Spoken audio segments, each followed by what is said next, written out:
The Iron Throne of Ice and Fire. This video is purely for entertainment and does not infringe on copyrights or laws.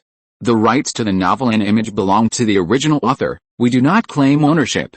Don't like waiting and want to listen to this fanfic in full now? Subscribe to our Patreon, where you'll find the best fanfics. Chapter 26 Handsome Officers. The Hall of Meagher's Tower, also known as the Queen's Tower. There was no conversation along the way. After walking for more than 10 minutes, we finally arrived at our destination. Jaime signaled to Green with his eyes, and Green expressed his gratitude and walked in. Jaime's figure had disappeared, and Green found people scattered in the hall in groups of 3 or 2. Green roughly counted them, about a dozen people. Some of the people who found Green nodded politely. After looking at them calmly for a while, Green found that the people here had several common characteristics.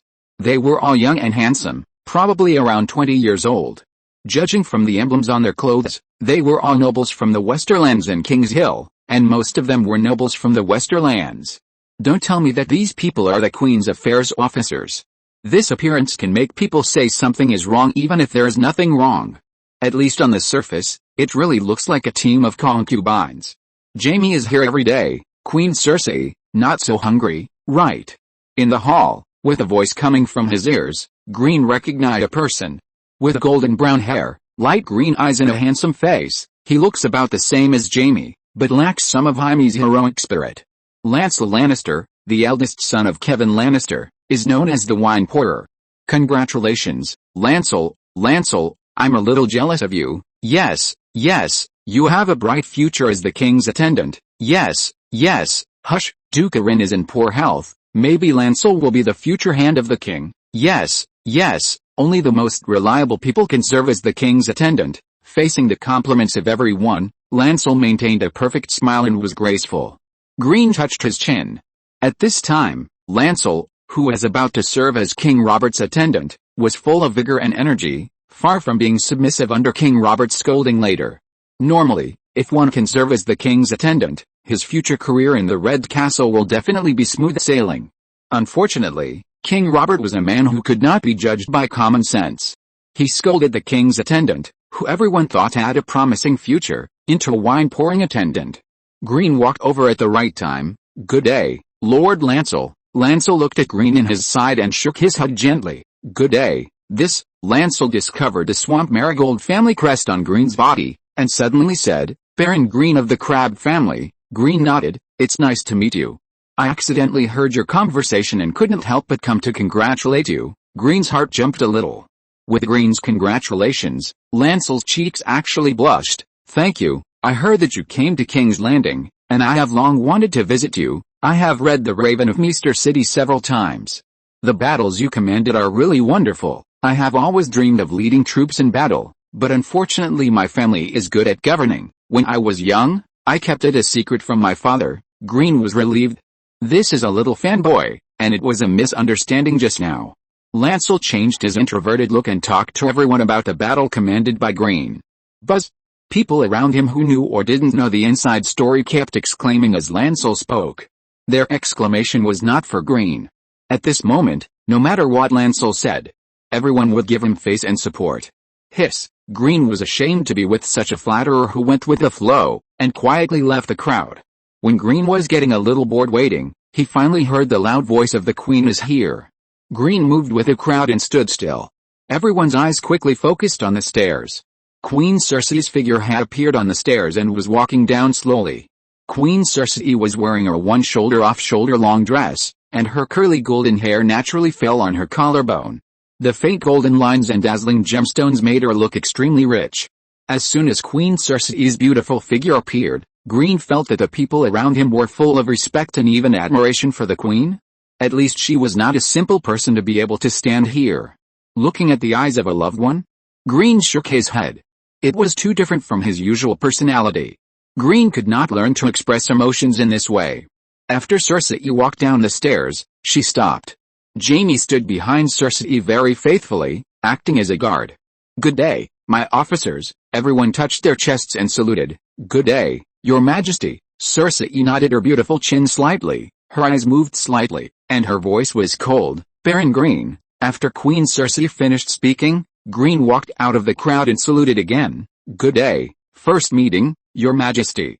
Thank you for promoting me to be an officer. Green's usually calm tone added a little excitement. Everything was just right. Cersei looked at Green again. Her emerald green eyes flashed with satisfaction, and she stretched out the back of her hand to Green. Green moved forward a few steps and gently held the white and slender hand that Queen Cersei stretched out. Green leaned over and gave a symbolic tap on the back of Queen Cersei's impure hand. Cersei raised her chin slightly, and her lips curled up. Chapter 27 Royal Hunting Route. Meagher's Tower, Queen's Chamber. Queen Cersei sat at the head of the long table, with Jaime and the stewards sitting on either side. Green was somewhat interested at first, but he became bored and distracted as he listened. At recent banquets, Dorne's Summer Red has appeared more often than the Wine of the Arbor. Yes, Summer Red is becoming more and more popular. Almost every lady in King's Landing now owns a Highgarden's armless dress. Well, Highgarden's jewelry is also popular among the ladies. Yes, I heard that Earl Janis bought a whole box of Highgarden jewelry to please his new lover, Earl Janis, full name Janis Sterling, Commander-in-Chief of the Capital Watch, Gold Cloaks. Which poor girl can stand Janis's frog face again? He looks like a wine barrel. Is Janis still collecting gold royals from his men? Of course, you can't teach an old dog new tricks. There's no way. He is deeply trusted by His Majesty Robert and holds 6,000 gold cloaks. It's hard for the girls. He can only hook up with illegitimate daughters. Which legitimate daughter would fall in love with the son of a butcher? Not necessarily. I heard. You said it yourself. You just heard it, so it's a rumor. The discussion of the officers turned to gossip, and James coughed lightly at the right time. Green changed his impression of these colleagues. After listening carefully, he found that there was actually a lot of useful information. He was also the fashion consultant of the Queen. James said, continue the discussion last time. Her Majesty the Queen has always gone to Liongate for hunting in King's Landing in previous years, and this time it cannot be changed. Everyone was silent for a while. After the meeting of the officers began, Queen Cersei spoke for the first time. Why are you all silent? Are those low-class people still spreading rumors? Lancel glanced around and said, following tradition will save a lot of trouble. Rumors are spreading quickly. If we rashly change the route out of the city, it will be just what they want. It will make our queen bear a stigma. Queen Cersei's mouth showed a satisfied arc. Lancel, continue. Lancel nodded and clenched his fists. There are only 8 days. My suggestion is to severely punish the rumor-mongers. Only when the heads roll can people understand that the noble queen cannot be slandered at will. From Green's perspective, he could see that Lancel's thighs were trembling slightly after he finished speaking. Was it to please Cersei? Or was this actually what Cersei herself meant? Jaime held an opposing opinion. There are nearly 20,000 civilians in the entire Queen's district. Lancel, how many heads do you think should be killed to stop the rumors? How to quell the riots that may be caused by killing? Jaime's eyes were intimidating. Lancel did not dare to look directly at him and avoided his gaze. Cersei's expression was filled with disappointment and anger at Jaime and Lancel's behavior. Why is that smelly and dirty place called the Queen's Quarters? Yes, it's one of the poorest areas in King's Landing. Everyone present actually knew the origin of the Queen's Quarters, but they were just trying to make small talk to ease the tense atmosphere. Queen Cersei took over the conversation. I asked a Mr. and found out that a Queen of Aegon the Conqueror once drank a bowl of water offered by the Untouchables there. Oh, so that's how it is. These people are so shameless. The Queen drank a bowl of water there and it was called the Queen's Quarter. Aegon was there at the time, so why not call it the King's Quarter? The specific truth is not important, but the name can be easily exploited by those with ulterior motives. Yes, there is disease spreading in the Queen's Quarter, but they are pointing the finger at our Queen. How dare they say that the Queen's unkindness brought the disease? The hunting team in King's Landing, the Queen's carriage will definitely pass through the Queen's Quarter. I'm afraid that it will cause a riot, which is not conducive to the safety of Her Majesty the Queen, and will also affect the Queen's prestige in King's Landing. There will definitely be problems. This rumor came suddenly and targeted Her Majesty the Queen's royal forest hunt. Cersei tilted her head slightly and turned to Jaime. Merciful Sir Jaime, do you have any good ideas? Hearing Cersei's words, Jaime frowned. According to the intelligence I got today, the atmosphere in the Queen's district is very bad. If blood is seen, it is likely to cause a large-scale riot. Cersei seemed to have lost her patience and was unwilling to listen to the so-called excuses. She interrupted and said, "Tell me the specific method." Jaime didn't mind Cersei's reaction and smiled. "Throw some gold dragons. This is the fastest. 1 or 2,000 gold dragons will be enough." 1 or 2,000 gold dragons. Green, who had been quiet all the time, moved his ears. Green found that Cersei's expression was obviously moved. Good Lannister. Green felt that he should come out for the poor people of Crab. Green coughed lightly to attract attention, stood up, and said to Queen Cersei, "Your Highness, excuse me, I have something to say." Cersei seemed to value the newly arrived Baron Green very much. She nodded gently and extended her hand to signal him to sit down and talk. "Sir James's suggestion is very good, but I have to remind you that you have ignored their next appetite, or the appetite after that." James squinted at Green without saying anything. "Isn't it said that James has a great chivalry? Why does it always seem like he is targeting me?" Green continued, "Sir Lancel's suggestion, I actually agree with it." Lancel looked at Green with a bright look that made Green tremble. Hearing that Green supported Lancel's beheading plan, James's eyes became intimidating again. Green imitated James and squinted. "We can't ignore the return journey of Her Majesty the Queen after the royal forest hunt. Will we have to pass through the Queen's district again at that time?" Everyone nodded slightly. "Rumors are the first problem, but I think this is the easiest to solve." No one came out to ridicule, and everyone showed a puzzled look at the right time. Since it is a rumor, it has its own weaknesses. We can use bigger rumors to weaken or even eliminate rumors that are unfavorable to Her Majesty the Queen. The officials thought about Green's words and exclaimed in amazement. Lancel's bring eyes seemed to be fixed on Green. "Sir Green, for example." Green smiled first, and his brown eyes moved towards Lancel. "The secrets that His Majesty Robert and Lord John must tell each other. 15 years of oppression. Green, who has proclaimed himself the guardian of the Crab Claw Peninsula, and Lord Arryn are incompatible." Green blinked after speaking, and everyone unexpectedly thought of the same thing. For a moment, the upright Jaime thought of a lot, as if they were all verifying the truth of Green's words. Jaime shook his head and shook off the strange thoughts that came out of Green's distortion. "What about everyone? I have to say that it is politically correct to target His Majesty Robert and Lord John in the Queen's Hall, because Queen Cersei will be happy. This is the first step to resolve the rumors. We can discuss what specific rumors to use. I was just making an analogy." The officials were very excited. If you're listening to this novel on a channel other than Fanfic World, it means they downloaded and uploaded it without effort. We cordially invite you to visit our channel, Mundo Fanfic Novelis. There you'll find the original version of this story, and you can explore many other novels of various genres. We're waiting for you to immerse yourself in a world of incredible novels. Chapter 28, The 8th Day of a Cold. "The fever has subsided and I feel weak. Please forgive me for not writing enough. I will make up for it later."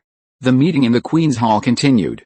When Green saw that everyone had quieted down, he continued, "Let's go back to the suggestion made by Lord Lancel, the plan of killing so many people." Green couldn't stand Lancel's shining eyes and secretly disliked this little Lannister brat. Ignoring Jaime's somewhat unfriendly look, Green said, "We must take action against a group of people, and the number cannot be small.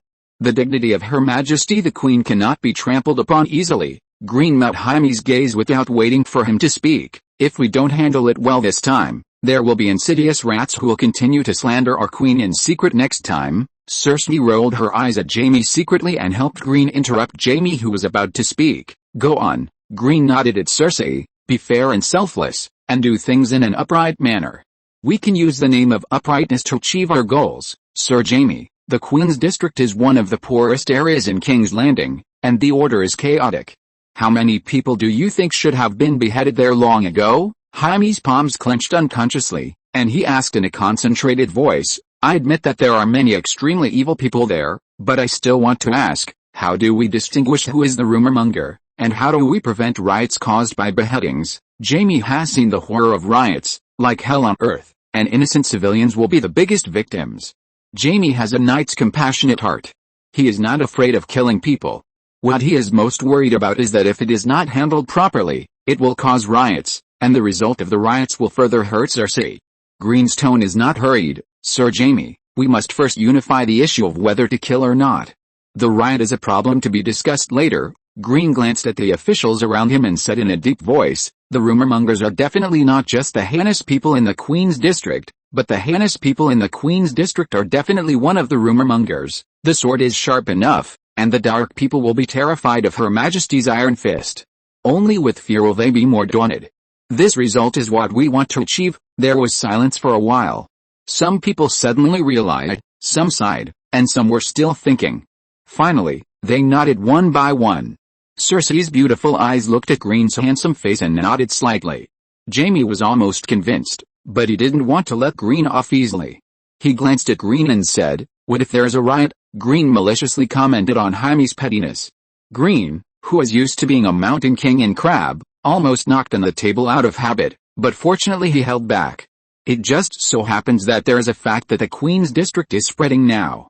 In the name of Her Majesty the Queen to treat the area, the Queen's District can be directly blocked and isolated from King's Landing, among them, the follow-up and other specific implementation plans. Your Majesty, please forgive me for being presumptuous. Please allow me to speak to you alone. Green put his right palm on his chest and looked at the other seriously. Everyone, this is a war.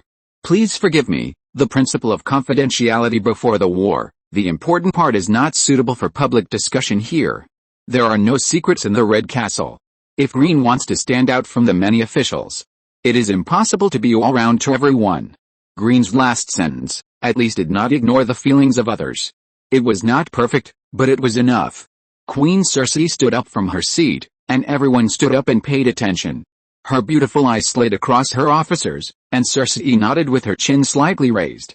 She turned around and said, "Lord Green, follow me upstairs alone." Chapter 29, For the Knight's Mercy and Justice. Red Keep, 3rd floor of Meagher's Tower. Jaime had been guarding outside the door for nearly an hour. This room was the one Cersei liked to use when she had confidential matters. The wooden door was well soundproofed, and no sound could be heard from outside the door. I don't know what he was thinking, but Jaime moved his body as if he wanted to put his ear against the heavy wooden door. Jaime stopped his movement in time, forced a smile and shook his head, as if laughing at his childish behavior just now. Jaime straightened his back again, holding the hilt of the sword tightly with his right hand, and flicked his white cloak with his left hand. After another hour, the door was finally opened, and Green walked out of the room. Green nodded to Jaime naturally. "Sir Jaime, thank you again for being my guide today. Goodbye." Green said goodbye to Jaime politely. Jaime raised his eyebrows and pulled his lips into an arc. "Let me see you off." "No." Green wanted to refuse. Without waiting for Green's answer, Jaime flicked his cloak and turned around, and had already started walking. Green had to acquiesce to Jaime's escort. The two walked down the stairs side by side, past the Queen's chamber, and walked out of Meagher's Tower. As they walked down the stairs, the thoughtful Green noticed that Jaime seemed to have something to say to him. Although Green didn't quite understand Jaime's inexplicable hostility towards him, he also knew that there was no need to deliberately take the initiative. In addition, he had spent a lot of brain cells to lobby Queen Cersei today, so Green pretended not to notice. When Green saw Montanweir waiting at the door, he just waved his hand to signal him to follow. Green didn't say a word. Montan, whose eyes were still dull, nodded stupidly, touched his stomach, and followed behind Green. Jaime finally slowed down his pace. Ahem. Jaime deliberately coughed lightly and glanced at Green, who was walking beside him. Hearing the movement, Green turned his head to meet Jaime's gaze, and his face showed confusion at the right time. "What are you going to do?" "I'll keep it a secret." Green didn't answer Jaime immediately, and turned his eyes forward again. Green and Jaime didn't stop walking. "Sir Jaime, I understand what you are worried about. I don't like killing." Tyrion told Jaime this, and he agreed. Although it was the first time they met, Jaime could feel that Green was not a bloodthirsty person. This was the judgment of an old knight. Jaime nodded slightly. "It's not because of the prejudice of the battle report that I suspect too much killing?" "Coldish." Green didn't want to guess that Jaime, this arrogant man, had an inexplicable hostility towards him. "Sir Jaime, please look at the whole thing from another angle. If my plan succeeds, who will be the ultimate beneficiary?" Jaime's pair of shining green eyes moved. "It's Her Majesty Cersei and the common people. Fairly remove the evildoers around them, at least their lives will be a little better. This is governance, flexible good governance." Green stopped. "Sir Jaime, King's Landing is too unfamiliar to me. You have a reputation.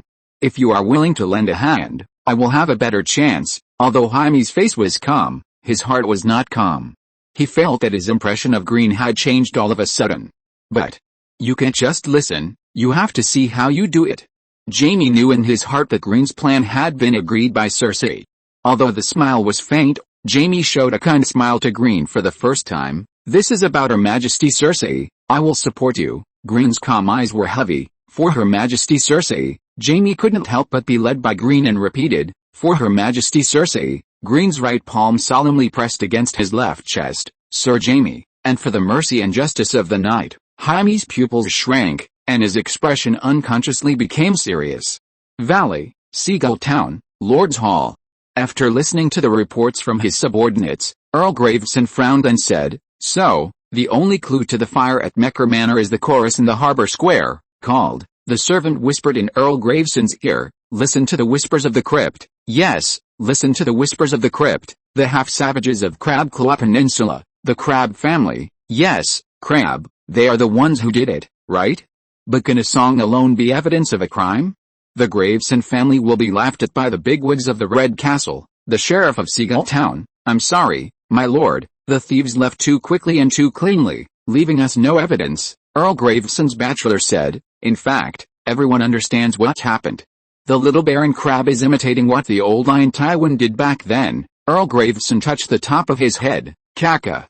Cass, the rainy season in Castamere. Yes, the rainy season in Castamere. This is revenge for his cousin, and he doesn't want to leave us any evidence. Earl Graveson tapped the table with his fingers dancing for a while. Meester, what do you think we should do? Such a big thing happened in Seagull Town. As the Lord, I can't do nothing. There must be many people waiting to laugh at me in secret. Earl Graveson's Meester, you can ask other people to contact Duke John. Don't forget that there is a branch of Duke John's family in Seagull Town. As the Lord of Seagull Town, it is not easy to report a noble directly to the Red Castle without direct evidence. But they are different. They are family, and it is appropriate to report to Duke John privately. Good idea. Special thanks to Lord Snowpeak Valley for his generous reward. Chapter 30, Endless Life. Not long after Green brought Monton back to the house in Hook Harbor, the Queen's attendant, escorted by several Lannister guards, brought 20 bags of gold dragons, 100 gold dragons in each bag, a total of 2,000 gold dragons, very Lannister. The Queen's attendant also brought a message, to the effect that Her Majesty Cersei did not ask Green how he would use the gold dragons, but she must give her a good result. Very generous, very Lannister. Green decided to be conservative and intercept half of it first. The first thing Green thought of was his subjects, as if he had received money from his boss when he went out to work, and the first thing he thought of was his home. After putting the gold dragon away, Green sat at the table and touched his chin. Green first arranged for people to go to Crab Manor outside the city by fast horses, and urgently mobilized 20 clan soldiers to enter the city for service. Green was a little sorry that he brought fewer soldiers this time, but he also understood that plans could not keep up with changes. The situation unfolded more smoothly than Green had imagined. When he first arrived in King's Landing, he had no position in the Red Keep, and it was easy to be criticized if he brought too many soldiers with him. This was something he had to avoid. Now that he had an official position in the Red Keep and an errand, he could transfer more soldiers from the Whispering City. Green's slender fingers tapped the table for a while. There were about 300 Lannister guards of Cersei in King's Landing. Don't be too impatient, just take it step by step, and transfer another 50 soldiers from the territory first. Green wrote the letter to mobilize troops, sealed it with mud and stamped it. Green didn't have any Raven messengers at the moment, and he didn't know any other nobles in King's Landing who could send out Raven messengers at any time. They were all official business, so Green unceremoniously arranged for someone to take the letter to the Red Keep to find Jaime and help send out the Raven messengers. King's Landing, Queen's Quarter. Speed is of the essence in war. That afternoon, Green led his guards to personally inspect the Queen's Quarter, and secretly bribed people to collect much-needed intelligence. Green found many courtyards in the Queen's Quarter that had been uninhabited for a long time and were almost in ruins. Looking at these vacant courtyards, Green sighed that the Queen's Quarter had once been prosperous. After the inspection, Green directly requisitioned several larger courtyards in the Queen's Quarter, selected one of them as his temporary command post, and arranged for people to clean up overnight. The next day, early in the morning, it was slightly bright. Jaime and Lancel brought 100 Lannister guards to Green's temporary command post in the Queen's Quarter. In one place in the courtyard, there was a big pot, the aroma of meat was wafting, and Monton squatted beside it, swallowing his saliva from time to time. Jaime and Green handed over the Lannister guard simply and clearly, entered the courtyard first, walked to the chair placed next to the big pot, and sat down. Jaime smiled at Monton's look. "The mutton is good, it smells almost done." Monton nodded innocently. "Yes, sir, it will be ready in a little while. I cut a mutton, it is very fatty." Green came over from somewhere else and sat down, smiling. "Sir Jaime, are you used to the smell of the Queen's Quarter?" Jaime's attitude towards Green improved a little bit, and Green's hard work was worth it. Jaime spread his hands. "I have been in King's Landing for so long, the only thing I can't get used to is the indescribable smell in the city.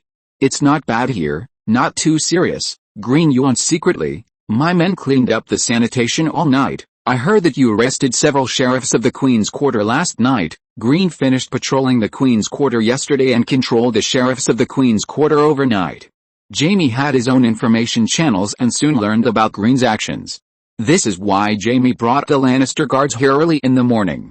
Green's voice was heavy. "Strictly speaking, it should be said to be control, not arrest. I need these people to provide intelligence and help. My original intention was just to control them and even give them the opportunity to make meritorious deeds. After a deeper understanding, I found that the crimes committed by these sheriffs were hard to describe. They are the actual controllers of the Queen's District. Behind them is the commander-in-chief of the capital garrison, Janos Sterling. Jaime's swordsmanship and leadership skills make him an excellent general, but Jaime did not inherit or learn his father Tywin's political talent, or lacks this talent." Jaime frowned. Could it be that the mastermind who spread the rumors about Cersei is Janos? How could it be so simple? Regarding Jaime's speculation, Green shook his head and denied it on the surface, but secretly despised Jaime's political sense. Someone is constantly provoking Cersei's nerves, exacerbating the conflict between King Robert and Her Highness Cersei, and making Queen Cersei's hatred for King Robert deeper and deeper. I don't know why Green's mind is the Tyrell family far away. The Golden Rose is endless. Chapter 31 Green understands me. Green hesitated. In order to develop his strength, Green, who understood the plot, chose to temporarily join Queen Cersei's camp according to his own actual interests. Sure enough, no matter how big or small, King's Landing never has anything without reason. The hidden promoters behind the destruction of the relationship between the king and the queen have great ambitions. The chess players had already been undercurrents before the plot officially unfolded. Those who can profit from such things have proved their strength. They are real players in the game of power, or they are groups of players formed for their own ambitions. Green guessed the most likely families.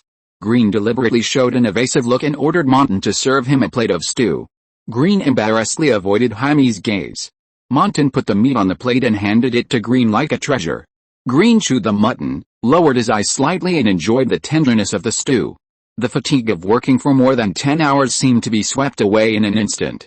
Jaime could feel that Green noticed something and wanted to continue asking, but Green was obviously avoiding it. Seeing Green eating so happily, Jaime was a little angry. "Little wild man, are you eating by yourself? Aren't you going to entertain guests?" Green seemed very surprised, swallowed the food in his mouth, and said, "Do Lannisters also eat stewed lamb?" Jaime laughed angrily. "What do you think? Do Lannisters eat gold?" Green smiled and told Monton to quickly serve food to Sir Jaime. After getting the food, Jaime changed his usual demeanor and took a big bite of stew and chewed it. Jaime was a little surprised to see that the ordinary stew tasted better than he had imagined. After eating for a while, Jaime said, "Baron Green, it is obvious that I am not sharp enough. If you guessed something, I hope you can tell me frankly. I can even keep it secret from Cersei. I owe you a favor. Lannisters must repay their debts." Green's ears moved, as if he heard the crisp sound of golden dragons colliding. Green paused for a while, his face complicated, and sighed slightly. "Warrior Monton, take the meat, be alert around, and don't let anything get close to here." "Anything?" The clever Monton understood Green's order at once, quickly loaded a pile of meat, stood up and left, called the guards in the distance, and arranged the alert range. Green lifted a chair and placed it close to Jaime's position, and sat down again. "Sir Jaime, I feel the black giant net covering our queen. It has already reached above Her Majesty Cersei, but it is like hidden in the dark night, imperceptible, but it is working." Jaime's pupils shrank, and the fog that Jaime had not noticed before was broken by Green. Green's words used a lot of descriptions, without specific references, but Jaime thought of many things, including the quarrels between Robert and Cersei that became more and more intense. Jaime stared at Green and asked, "Have you guessed who it is? What is their purpose?" Green did not avoid Jaime's gaze. "Let's not talk about who it is. The purpose is actually easy to guess." Green paused and continued, "Replace Her Majesty Cersei." Jaime's body bounced up, and the veins on the back of his hand holding the hilt bulged, and he was murderous. Jaime was in a state of conflict in his anger. If Cersei was no longer the queen, could he take her away from King's Landing and return to Casterly Rock? Grimm saw the tangle of anger on Jaime's face and secretly despised the knight's naivety. Grimm could not remind him directly, so he pretended not to see the change on Jaime's face and said, "Sir Jaime, only the physical demise or a huge stain on the reputation can legally lead to the emergence of a new queen." Jaime's anger disappeared immediately, and his heart trembled violently. Jaime reluctantly sat back in his chair. Seeing that Grimm's expression was just serious and he did not notice his abnormality, he threw away his inner panic and breathed a sigh of relief. Jaime needed to speak to ease the crazy excitement of his heart just now. "Baron Green, your guess may be right, especially this year. I always feel that many things have become unclear and awkward. Your analysis has made me think a lot." As he said this, Jaime actually felt a little apprehensive because of Grimm's keen sense of smell. This result made Jaime laugh. With a purpose that he himself did not know, Jaime suddenly said, "I am so negligent. Cersei is in danger, but I am sorry for her." Green's heart moved, but his face remained calm. Instead, he comforted, "Although Her Highness Cersei is the queen, to you, Her Highness Cersei is first your family. Because of your love for your family, you have always been in the house, and the slight changes outside the house are difficult to detect. In contrast, people like me who are already outside the house are more likely to find something unusual. Sir Jaime, the person Her Highness Cersei trusts the most is always you. Things have not yet developed to the point where they are out of control. You hold a sharp blade in your hand, and the sword can also split the darkness." Green's voice was neither hurried nor slow, and it was still a little childish, but it was steady enough and had a reassuring power. In addition to care and trust, Jaime also felt a trace of respect from Green's eyes looking at him. Jaime was the Kingsguard representing the strongest knights on the continent of Westeros. It was not surprising that Green would have respect for him, but his favorability towards Green increased a lot. Jaime had a prejudice against Green before he met him. After hearing Tyrion's advice, he ignored Tyrion's appreciation for Green and became more prejudiced. He didn't know that he was also unaware of Tyrion's advice. "It was me who had a prejudice first." Jaime remembered Tyrion's praise for Green. As a member of the Kingsguard, Jaime felt ashamed for his previous prejudice against Green. He was open-minded and he actually understood me very well.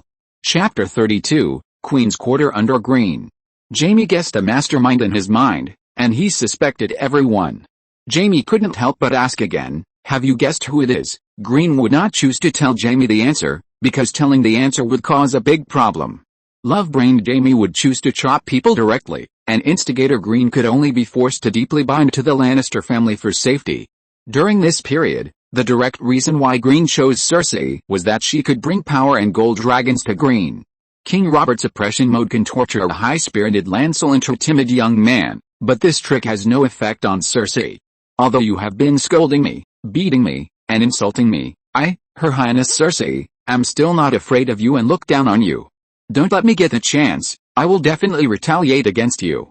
Being cold and hard inside and unable to be defeated, this is probably one of the few bright spots in Cersei. As long as King Robert and Duke Jon are still sitting in the Red Castle, Green Crab, who was once a model old minister of the Dragon family, will always be timid. They are more worried that one day they will get excited and think about the weak Green. Weakness is a disadvantage of Green, but also an advantage. If Your Highness Cersei is willing to protect Green, the Red Castle will not directly offend the Queen for the weak Green, because they think it is not worth it. Queen Cersei, who has a special personality, may fight you at all costs, so it is not worth it. This is the gap where Green can survive and develop. Jaime is the person closest to Cersei and the one he trusts the most, and Jaime's favorability cannot be ignored. Green originally thought that Jaime's favorability could be indirectly influenced by Tyrion. Judging from Jaime's attitude when he first met him, Green has admitted that his remote play was obviously unsuccessful. In the future, he cannot be too close to Tyrion, because Cersei hates Tyrion. Green is always patient enough, and he has the patience and care to sort out these interpersonal relationships one by one. Green is very clear that he wants to borrow Queen Cersei's ship, not the Lannister family's ship. Green rubbed his brows and said, "There is no evidence. So, everything is our suspicion, Sir James. Unfounded suspicion will cause Her Majesty the Queen to be surrounded by enemies." James felt helpless and said, "You are right. I have to behave normally, otherwise I will help the enemy." Green nodded in agreement. "Sir James, you already know the conspiracy. As long as you keep your eyes open, it is only a matter of time to catch the rat in the gutter. The conspiracy that has been discovered is no longer a threat as long as you are vigilant enough." James' face was much more relaxed. "You seem to be very good at seeing through conspiracies. What kind of question is this?" Green felt that he and James were really incompatible. Green knew that James did not like conspiracies by nature, and his mentality was slightly relaxed. Was he doubting the darkness of his character again? Green actually misunderstood James's original intention. James admired Green's sharpness, but he was worried that the young Green would indulge in conspiracy because of his intelligence.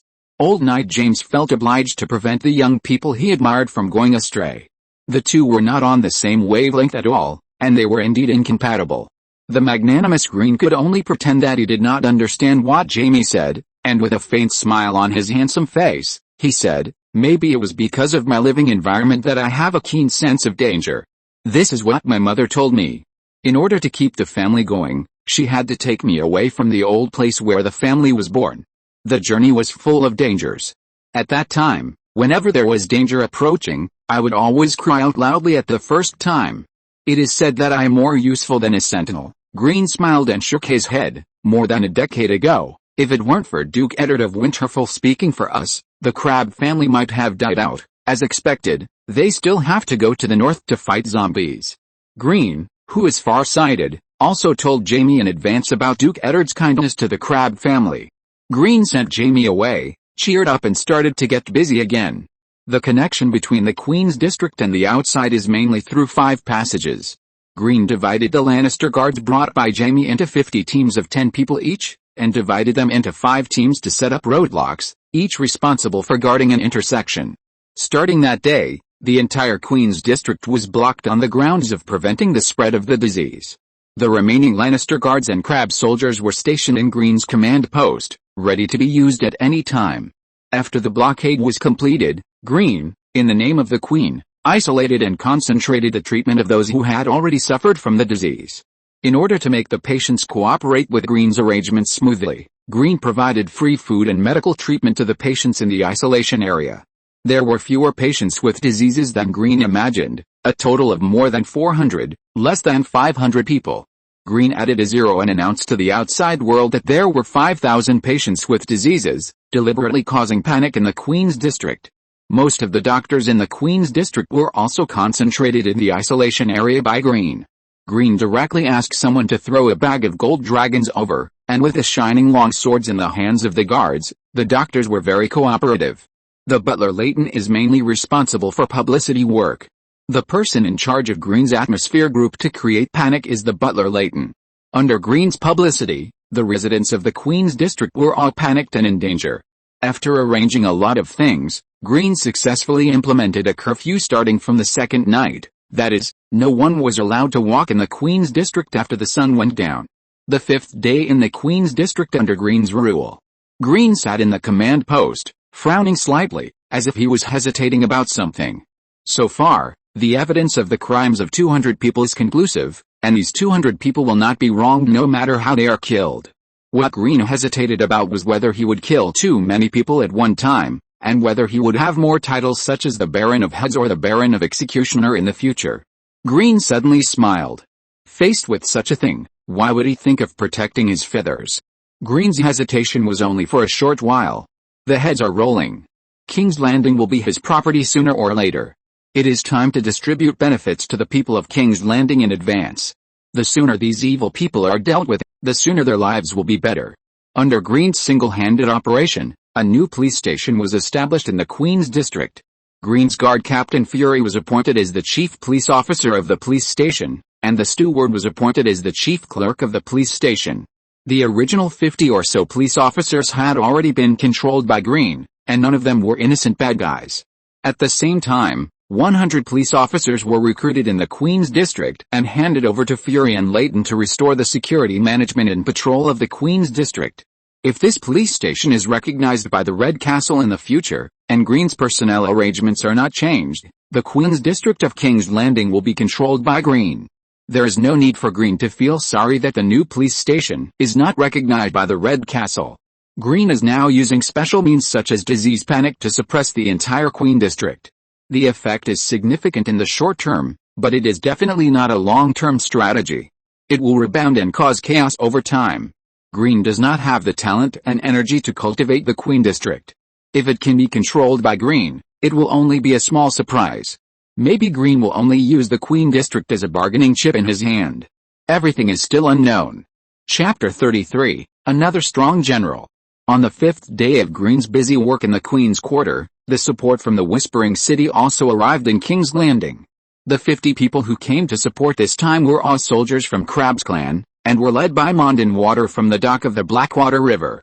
The Crab Claw Peninsula has something in common with the North. Almost all of them are descendants of the first men. They are generally tall and strong, and their hair and eyes are either black or brown. Andals, most of their hair and eyes are colorful. The main composition of Westeros is the first men, Andals, and Rhoynar. The first men are mainly in the north, and the Rhoynar are mainly in Dorne. The rest of the places are mainly Andals, so the title of the King of Westeros begins with King of the Andals, Rhoynar, and the first men, ruler of the Seven Kingdoms, protector of the realm. From the improvement in the discipline of the clan soldiers, Green could sense that the soldiers did not slack off in training because the Lord was not on the territory. The newly arrived clan soldiers gathered at the command post in the Queen's Quarter. After marching and reviewing for a while, Green was very satisfied with the imposing clan soldiers. Green liked the simple folk customs of the Crab Claw Peninsula soldiers, who were just waiting for his order and were ready to kill people. With the simple folk customs and the soldiers' increasingly strength and discipline, Green believed that Crab's Legion would be the strongest army in Westeros sooner or later. Green found a young man standing behind the crowd, whose appearance was out of tune with Crab's soldiers. The young man was wearing worn leather armor and carrying a bow. He looked about the same age as Green. He was tall and thin, with medium-length red curly hair, many freckles on his face, and a reserved look. Green raised his eyebrows and waved to the red-haired young man. The red-haired young man nodded a little nervously, glanced at Montan Wishu who was standing in one place, and then trotted over. "Hello, respected noble sir, my name is Angway." Hearing the name, Green's eyes moved. "How did you get here?" In the plot, Angway won the archery championship at the tournament held in King's Landing to celebrate Eddard Stark's appointment as Prime Minister. Later, he joined the Brotherhood without banners and his archery skills were unmatched. Angway replied respectfully, "I joined a mercenary group, but later the mercenary group was disbanded. Recently, I have been looking for a suitable mercenary group to join at the dock. This morning I met your guard Lord Montan at the Blackwater River dock. He brought me here." It turned out that when Montan was waiting at the dock, he used his beast-like intuition to find Angway, who looked ordinary but was strong, in the crowd. Montan's intuition told him that this person was extraordinary and Green would like him. Montan believed in his intuition the most, and took the initiative to find him to communicate with him, and then brought him here together, ready to introduce Angway to Green. The broad figure of Montan also appeared, and he said naively, "Lord Green, I feel that Ange is quite skilled, so I brought him here." Green nodded and asked Ange, "What are you good at?" Hearing this, Ange, who had been reserved, straightened his chest. "Lord, I am best at archery, and I can shoot wherever I want." Green knew that Ange was a very powerful archer, and wanted to promote him to be his personal guard like Montan. Montan and Ange are good at close combat and long-range shooting respectively, and the two complement each other with amazing combat power. The personal guard of the Lord is equivalent to the Lord's confidant. If a new person is directly appointed, it will affect the fairness of the soldiers. However, it is different if the person in question is extraordinary. Green sat on a chair and clapped his hands, attracting the attention of the people around him. "Ange, show us your strength." Ange first glanced around, then looked up at the sky, calmly took out an arrow from the quiver, took a few steps forward, and inserted the arrow vertically into the ground. Angway looked frail, but he was quite strong. He penetrated almost half of the arrow in one stroke. After finishing, Anguai stepped back again. He picked up the bow and put the arrow on it. He pulled the bowstring to the full length, aiming at the sky. Anguai's whole set of movements was smooth and natural, with full confidence. Anguai loosened his fingers holding the tail of the arrow, and with a whoosh, the arrow flew straight into the sky. After a long while, the arrow that Anguai shot into the sky fell down with a sharp sound, and the target was exactly the arrow that Anguai had stuck in the ground before. With a click, the falling arrow first split the arrow stuck in the ground in a V shape to both sides, and then sank deeply into the ground. It was amazing. Green's subordinates couldn't help but marvel at Anguai's archery skills. Green was satisfied and his goal was achieved. He publicly appointed Anguai as his personal guard. From this moment on, Anguai became Green's personal guard like Montan. Anguai, who was born a commoner, couldn't help but feel excited. Personal guards have a great chance of being knighted by the Lord. For Ange, a commoner, this was a leap in social class. Ange knelt down on one knee towards Green and thanked him loudly and excitedly. Green smiled gently, waved his hand, and asked the smiling Montan to take Ange down to settle him down first. Chapter 34, Frightened Lancel. Red Keep, Meagher's Tower. After listening to Lancel's trembling narration, Cersei, who was standing in front of the window, glanced at Lancel with her beautiful eyes, and there was a flash of contempt in her eyes. Poor Lancel, are you scared? Lancel's voice was still trembling. Sorry, cousin Cersei, I went to Baron Green myself. After all, I was the first to propose the execution of those rumor-mongers at a meeting of the officers, but, it's not that I haven't seen beheadings before, but I haven't seen so many at once, hundreds of people. Baron Green waved his hand, and there were really heads rolling, and the ground was soaked red. I don't know how I got back to the Red Keep. Cersei listened silently, the blush on her cheeks deepened, and her chest and lower abdomen couldn't help but rise and fall again and again. Resisting the warmth, Cersei suppressed her voice and said, I really didn't make a mistake. Green's decisive execution made Cersei experience a different kind of pleasure, as if it exceeded the pleasure that could be enjoyed physically. Cersei's delicate body hidden in her long skirt moved. Where's Robert now? I heard he went hunting again. Where is Jaime? At this time, Jaime should be teaching Joffrey the sword. Joffrey, full name Joffrey Baratheon, Cersei's eldest son, you go down, you go to play with Joffrey instead of Jaime, and let Jaime come to me immediately. Okay. After saying that, Lancel seemed to notice Cersei's abnormality, looked at Cersei worriedly, and hesitated to speak. Cersei saw that Lancel was still standing there without moving, first took a deep breath to slow down, and shouted, Why don't you go? Lancel was frightened by Cersei's voice and trembled, and hurriedly bowed and left. After Lancel left, Cersei moved her feet slightly unnaturally and sat on the chair. Cersei untied the headband that tied her hair, and her golden long hair immediately slid down along her shoulders and collarbones. Flicking the ends of her hair with her fingertips, Cersei lowered her eyes slightly, her long eyelashes covering the twinkling eyes underneath. Cersei curled her lips, recalling the strange and short-lived joy she had never experienced before. Red Keep, Garden. Lancel Lannister felt that today was his most unlucky day.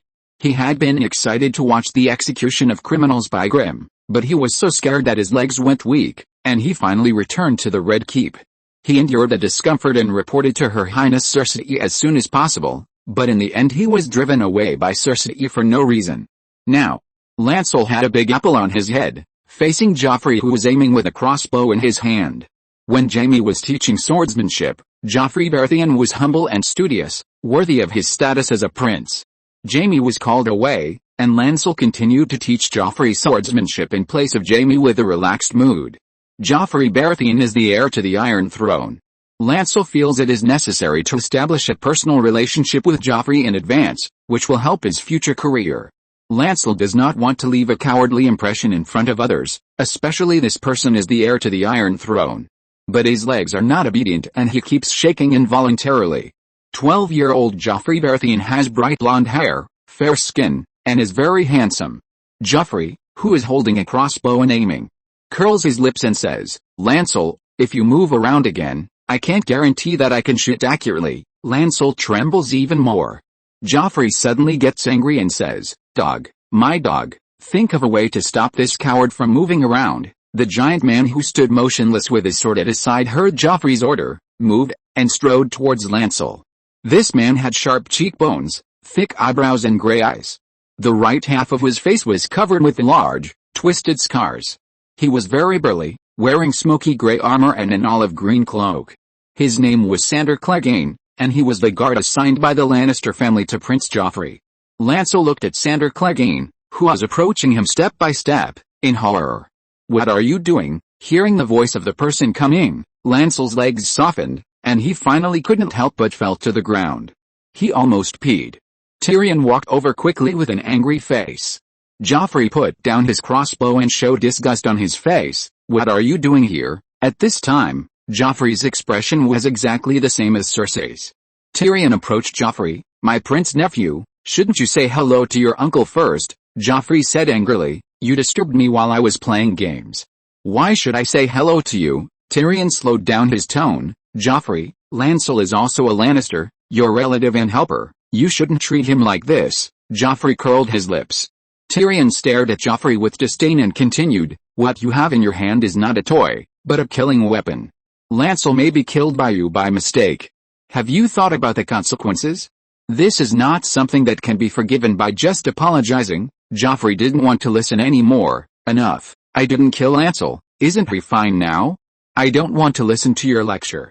I am the heir to the Iron Throne. I can do whatever I want. Get out." With a snap, Tyrion jumped and slapped Joffrey. Joffrey covered her cheek with her hands. "You dare to hit me? I want to tell my mother." With another snap, Tyrion slapped Joffrey again.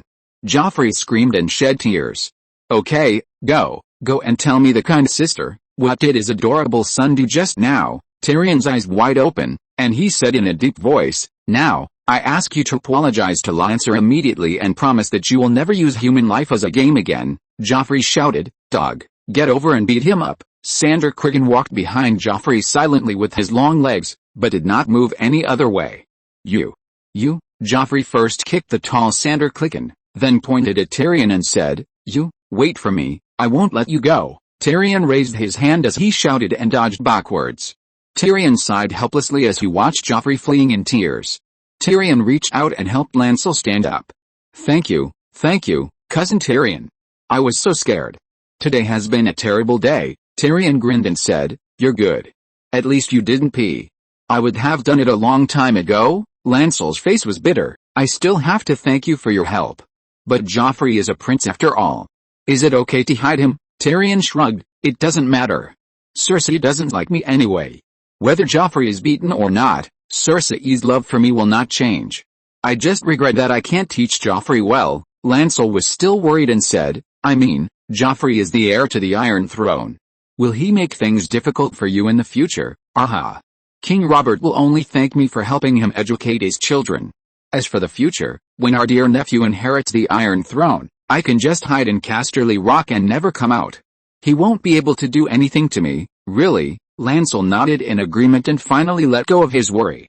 If you're listening to this novel on a channel other than Fanfic World, it means they downloaded and uploaded it without effort. We cordially invite you to visit our channel, Mundo Fanfic Novelis. There you'll find the original version of this story and you can explore many other novels of various genres. We're waiting for you to immerse yourself in a world of incredible novels. Chapter 35 Appearance is also a kind of combat power. All Lannister members knew that Duke Tywin Lannister loved Jaime Lannister the most. Jaime's own excellence made him stand out on the Lannister family. Tywin Lannister had always been indifferent to Tyrion. No matter how Tywin treated Tyrion, it was hard for people to like him just by looking at Tyrion's dwarf appearance, and it was easier to despise him. Despite all the above, with Jaime's love and protection, Lannister members at least maintained superficial respect for Tyrion. Lancel Lannister was one of them. But today, Lancel saw with his own eyes that Tyrion slapped Prince Joffrey in order to protect himself. Lancel no longer respected Tyrion's cousin politely, but worshipped Tyrion in his heart. Lancel blinked his eyes, looking at Tyrion with gratitude and admiration. Lancel's gaze was naturally strong. Tyrion had the same experience as Green, and he couldn't help shuddering under Lancel's bright gaze. Tyrion avoided Lancel's gaze and patted his thigh. "Let's go. Let's leave here and find the young Baron." They started preparing smoked roast beef early this morning. Beef goes best with summer red. Lancel thought of the scene of the rolling heads again, and couldn't get rid of the horror in his heart. Can he still eat meat? Lancel swallowed the churning in his stomach and felt that Green and the others were too strong. Lancel carefully looked in the direction where Prince Joffrey left. Seeing that there was still no one there, he breathed a sigh of relief and followed Tyrion. "Cousin Tyrion, do we need to talk to Jaime?" Tyrion spread his hands. "Jaime and Cersei are discussing something. I don't want to disturb her at this time. My sister wants to have an excuse to eat me alive." Tyrion comforted him again. "You should calm down. I promise that nothing will happen. I think you should think more about the banquet tonight." Lancel felt that what Tyrion said made sense. He was indeed panicking now. Tyrion said as he walked, "Lancel, don't just think about the horror you saw on the execution ground. You should think more about why Green did this. Maybe you can learn something useful from his behavior, learn the cruelty of Baron Green." Lancel suddenly felt that the battlefield might not be as beautiful as he imagined. The numbers in the book were completely different from what he saw with his own eyes. It was too bloody. The battlefield must be even bloodier. Maybe my father saw that I was not suitable for the battlefield and kept me away from the army. Tyrion was very patient. "You still focus most on the bloody scene, but I have to tell you that all this is essentially a means of governance. Green is one of the few nobles I know who values the common people. Maybe it's his talent. He has already understood the nature of power at a young age." "Oh, yes, is that so? Don't just drink and have fun later. You can ask Green more about governance. All this knowledge will help you in your future." Lancel came back to his senses and nodded. "I know, Tyrion." Tyrion suddenly worried about the future of the Lannisters. Jaime was too emotional. It seemed that only Tywin and himself were the only brains in Lannister. Oh, and there was also Uncle Kevin. 3 brains might be enough, because the Lannisters have a lot of gold. King's Landing, a lane in the Queen's District. Montan Weaver raised his warhammer high, charged, and then swung it violently, with bursts of bone-breaking sounds. Ange carefully adjusted his blue robe, picked up the bow, put an arrow on it, pulled the bowstring into full moon, and with a whoosh, the sharp arrow pierced the neck of a strong man in the distance. Montan's warhammer smashed another enemy's head, and the sticky red sprayed everywhere. Montan and Ange secretly competed with each other. "If you smash one, I will shoot one immediately." Montan's shield moved, and with a thud, it just blocked the enemy's long sword thrust. The enemy blocked by Montan's shield had dumb hands and watched the warhammer fall, and his head shattered. There were only 2 people left out of the dozen enemies. Montan briefly gathered his strength and launched a charge. One shield hit, one hammer swing, leaving 2 pools of blood. Montan panted, sat down on a stone, and pulled up the visor of his helmet. "Ange, I killed one more person." When Montan launched a charge, Ange guessed Montan's plan and reluctantly put away his bow and arrow. Ange walked with a frown, avoiding the blood on the road, and his brand new brown leather boots were not stained at all. Montan stared at Ange's actions with a dazed look, and said naively, "Ange, clothes and boots will get dirty sooner or later." Ange walked to Montan's side and carefully checked the boots again. "Montan, don't worry about me. This is the first time I wear such a good robe. And these soft leather boots, do you know how comfortable my feet are when I walk? I really like them." "7 gods, you don't understand. In my cognition, only nobles can dress like this, and this is actually my soldier's robe, compared with the clothes of the nobles. Crab's soldier's blue robe is several levels lower in dyeing technology and material. It is mainly because Ange's knowledge is not enough. This is a beautiful misunderstanding. Appearance is also a kind of combat power. Green attaches great importance to the beauty and uniformity of soldiers' clothing. Born a civilian, and later lived a tramp-like mercenary life, Ange wore such formal and beautiful clothes for the first time in his life. Montan said naively, "Everyone has gone through this. You'll get used to it after a while. We used to wear gray robes, and only recently changed to blue robes." Ange scratched the back of his head and said embarrassedly, "It may take me a while to get used to it." Seeing that Ange was interested in these clothes, Montan said again, "Let's kill more today and move quickly. There are not many mercenaries sneaking in. Since you are the personal bodyguard of the master, if you perform better today, you may be able to get the cloak embroidered with the Kleber emblem in advance." Ange's eyes lit up and said, "Why haven't I seen it before?" "Do you have it?" Montan nodded naively. Ange wondered, "Why haven't I seen your cloak?" Montan chuckled and replied, "I'm worried that it will be torn. Unless there is an order, I will not be willing to put it on." Ange nodded in agreement. "Then what are we waiting for? Let's go." "Didn't you say that there are not many people in total?" "Well, I heard from Leighton that there are only 100, not enough for us to share." "Yes, it affects my performance." "What does the cloak look like?" Can you let me see yours when we go back? Montan put down his war hammer, blue, with swamp marigolds embroidered on it. The flowers are very big. If you like mine, I can lend it to you first, then let me treat you to a drink. Hey, I'm really poor now. So I'll wait until I get my salary, just kill a few more. After the fight, you can exchange them for wine per head, or money. What money do you want? Of course, it's for wine, Montan. Let's run. Chapter 36, Petier's Talk. The Red Keep, the Prime Minister's Tower, the second-floor study. Jon Arryn has a lot of titles: Duke of the Eyrie, Guardian of the Valley, Warden of the East, Hand of the King to Robert Baratheon I. When he was young, Jon Arryn had sandy blonde hair, blue eyes, and a hooked nose, and he was handsome. This year, 297 AC, Jon Arryn, who is 72 years old, has long lost his youthful handsomeness. His bright and dense blonde hair has become gray and sparse. Jon Arryn's face is full of wrinkles, and he has lost more than half of his teeth.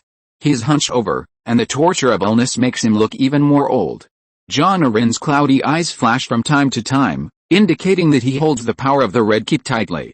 Finance Minister Petier Baelish seemed to pick up a letter that had been unsealed casually. Lord Jon, this seems to be a letter from the Arryn people, from Gulltown. Petier Baelish, who was born in the canyon, was highly regarded and trusted by the king's hand Jon Arryn. At first, it was Duchess Lysa Tully, who had a crush on Petier Baelish, who persuaded her husband Jon Arryn to promote Petier to be the tax collector of Gulltown. Petier had an innate talent for money and trade. After he became the tax collector, the tax revenue of Gulltown increased tenfold. From then on, Duke Jon began to promote Petier again and again, until he finally became the finance minister of King Robert Baratheon's dynasty. Jon Arryn raised his head from the pile of documents. Well, is it that letter? I haven't had time to read it yet. It is said that many people died in Gulltown. Petier deliberately spoke ambiguously, only focusing on the fact that people died in Gulltown. Hearing that someone had died really caught the attention of Lord Jon, and Jon Arryn put down the document in his hand. Petier respectfully handed the letter to Lord Jon. Duke Jon squinted his eyes and read the content of the letter. Crab, a noble from Crab Claw Peninsula. Duke Jon thought for a while and placed the letter on the table. He is young and energetic. It is very likely that Baron Crab is the mastermind behind this. More than 20 people in one night. This half-wild noble really doesn't take human life seriously, but, respected Duke, as stated in the letter, we have no direct evidence. We can convict Lord Justice Renly Baratheon based on a song from Crab Claw Peninsula. Renly Baratheon is the third brother of King Robert Baratheon, the Duke of Storm's End, and the Lord Justice. Duke Jon's old face was filled with anger. Anyone with a discerning eye can see that he is imitating the old lion of Lannister. You arranged to send a raven to Crab Claw Peninsula immediately, telling him not to delay and to set off to see me at the Red Castle immediately. If he still has the honor of a noble, he dare not deny it. Petier leaned his head slightly, raised his lips slightly, and said respectfully, My Lord Duke, Baron Green of the Crab family is already in King's Landing. Lord Jon's eyes moved slightly. Oh? Such a coincidence. He followed the path of Her Majesty the Queen and is now the Queen's officer. It is said that Queen Cersei likes him very much. Lord Jon frowned. Like, Petier has achieved his goal. Through his rhetoric and specious words, he has successfully aroused Lord Jon's disgust.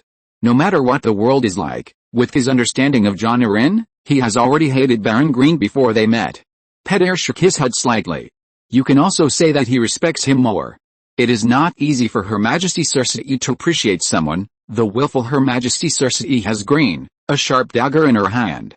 Petier is looking forward to the next conflict between the Queen and the King's Hand. Lord Jon looked outside through the window. Night was falling. You go and arrange it, tomorrow morning, so that I can meet this little guest who has come from afar. Yes, my lord, I will arrange it myself. King's Landing, Hook Harbor, Green's residence, night. Green, who had just returned home from work, found 8 bulging bags embroidered with the Lannister golden lion. A total of 800 golden dragons, according to the servants, were the rewards just sent by Her Majesty's servants. Is Queen Cersei happy? The poor Lord Green was naturally happy to receive the reward. At the same time, Green had a strange idea in his heart, and he suddenly didn't want to work hard anymore. Imagining the life after being with a rich woman, Green shook his head secretly and smiled again. At least it's not suitable for me. I'd better continue to rule. Green packed up, changed his clothes, and came to the backyard of the house. In the backyard, Tyrion and Lancel were drinking happily. Tyrion nodded to Green, who was walking over, and said to Lancel, "So, you have to support me. When I inherit Casterly Rock, my first order is to restore the Lord's right of virginity." Lancel was already drunk. "Oh, great cousin Tyrion, although I like you very much, I can only support you privately, because you will definitely be driven out of Casterly Rock by the mob, and I don't want to be implicated by you." Green sat down, poured himself a glass, and said with a smile, "You will always miss him." Sir Tyrion sacrificed himself for the welfare of everyone. Tyrion laughed loudly. "Aha, this is the human heart, the heart of a man. I just have the courage to say it." Lancel raised his glass and said, "Baron Green, you are finally here. I am so unlucky today.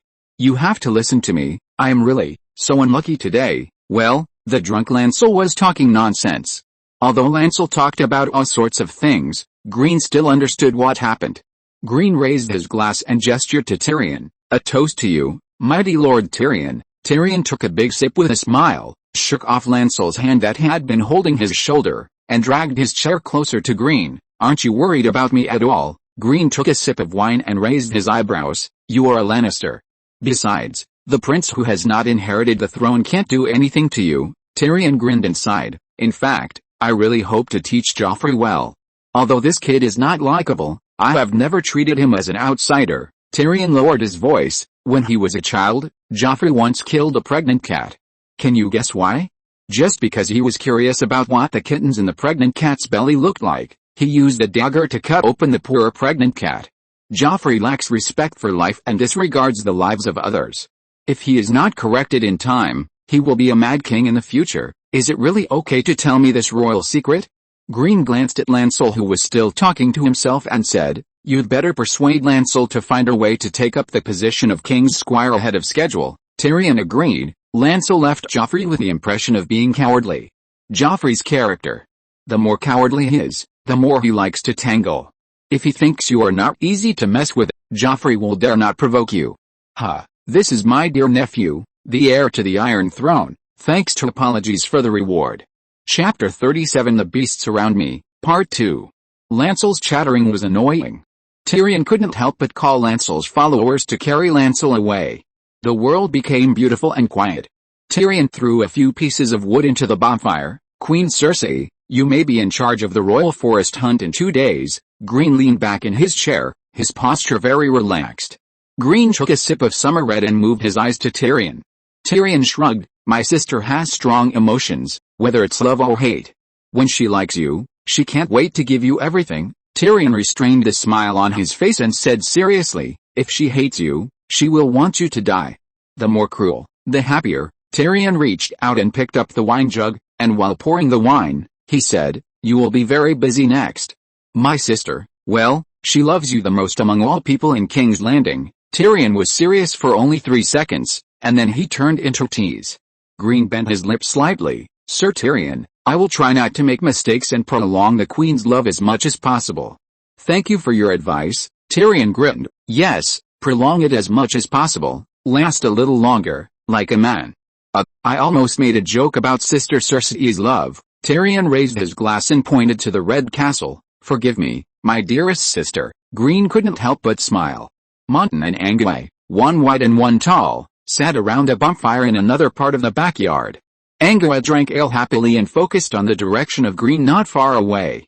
Monton put a fist-sized piece of roast beef into his mouth, chewed it for a while and swallowed it. "Angay, don't just drink, today's smoked meat tastes great." Angay reached out and tore off the meat from the plate and put it in his mouth. "Not bad, but I still prefer malt liquor," Monton said naively. "The malt liquor here tastes average, and the Marigold malt liquor is better." Angay was puzzled. "Is it very famous? Why haven't I heard of it?" "Marigold, could it be?" Monton nodded his big head. "It's the malt liquor in our territory. It used to have several names. Later, I heard that Steward Herschel improved the process and set a new name. It's a pity that you can't drink it for the time being." Angay would glance around every once in a while. Angay stretched his body and moved his eyes. Although it was dark, Angay's eyes were still shining.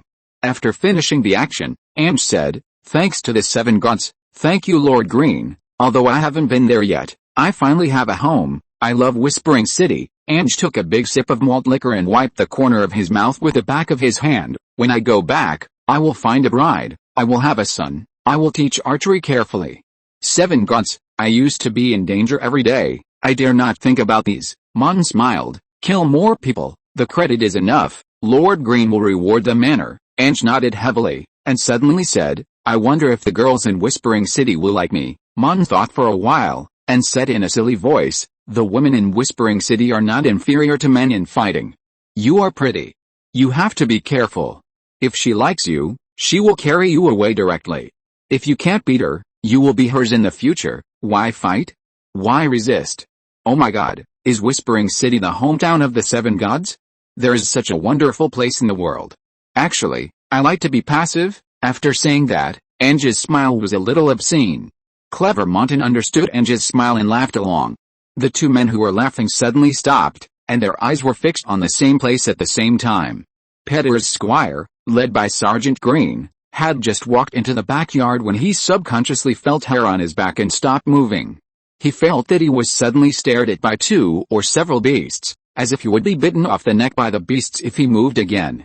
The feeling of being in danger disappeared, and Peter's squire's back was indeed wet with cold sweat. He didn't dare to look up, and after Sergeant Green reminded him again, he moved his feet with difficulty and subconsciously slowed down his breathing. Peter's squire finally walked to Green tremblingly and saluted very respectfully. He promised that he was more respectful now than when he faced Peter, from the bottom of his heart. Tyrion observed this Peter squire, whom he had met several times, with great interest. Peter's squire almost bent his body into an inverted V shape, holding the folded invitation letter high in both hands. Green commented that the squires trained by Peter were too polite. Green motioned his squire to take the invitation letter. After Peter's squire left, Tyrion finally couldn't help but hold his stomach and laughed. Green looked at Tyrion, who was about to get a stitch in the side, and a smile flashed across his eyes. "I am also surprised that Lord Peter's squire is too polite. You seem to know something." Tyrion waved his little hand, wiped the tears from the corners of his eyes, and then said, "You are the Beast King, and you have long been accustomed to the beasts around you. If I hadn't been in contact with a mountain, your guards would have scared me to death." He was scared. Gregor Clegane, a sworn knight loyal to the Lannister family, nicknamed the Mountain, is extremely tall, cruel and bloodthirsty, and likes killing. Tyrion smiled and used himself as an example, not minding teasing himself at all. At this time, Green finished reading the content of the invitation letter and frowned slightly. "It turned out that Lord John wanted to see me." Tyrion's eyes moved, and he reached out to take the letter from Green. Tyrion read it very seriously. "This is a ghostwriter, and the tone is too polite." Tyrion patted his thigh and continued, "Look at me, I'm drunk. It's obviously Peter's ghostwriter." Tyrion pinched his chin and murmured, "It's not that I look down on you. After all, you are just a baron." The king's hand invited, and the Minister of Finance helped to run errands. "The specifications are excessive and abnormal." Green nodded slightly. "This is not giving me a chance to refuse." Tyrion agreed. "Yes. That's why," Tyrion thought, his eyes moving back and forth. Green suddenly said, "Has Peter always been so brave? Why ask if Peter is brave?"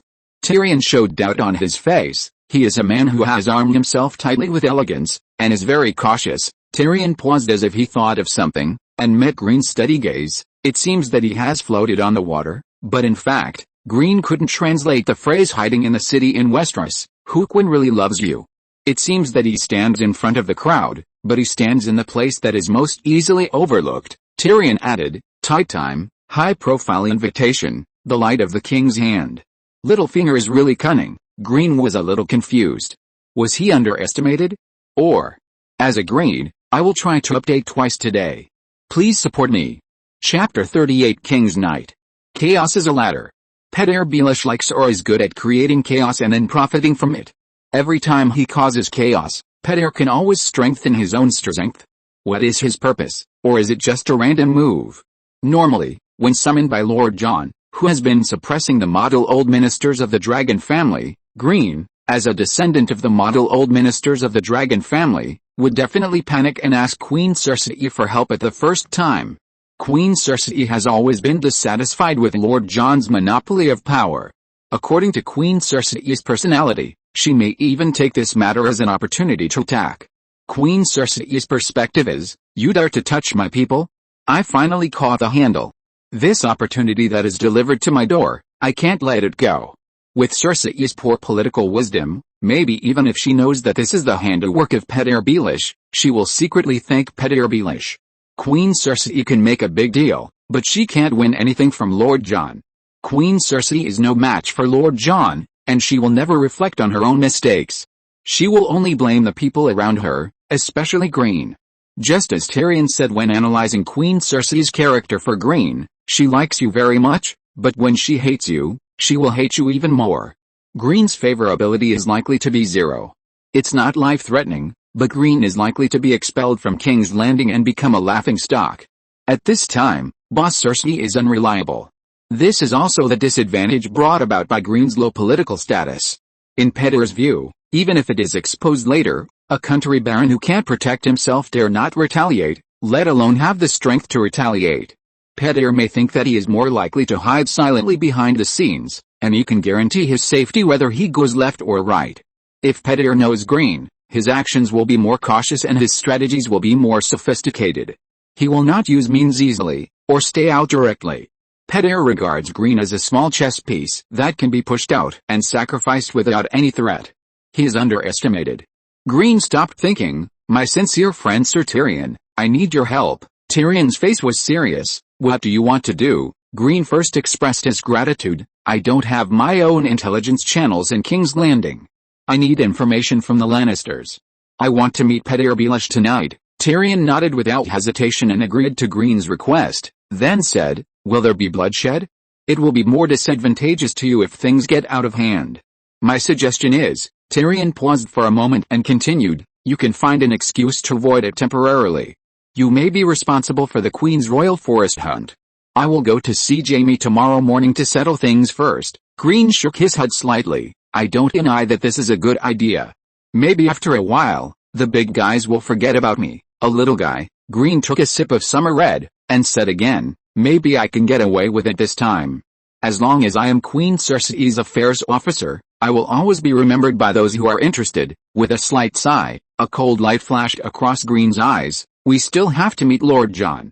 Crab will not forget his care for us. The atmosphere was a bit heavy, and Tyrion's face was covered with a smile. Aha, that sentence was taught to me by you.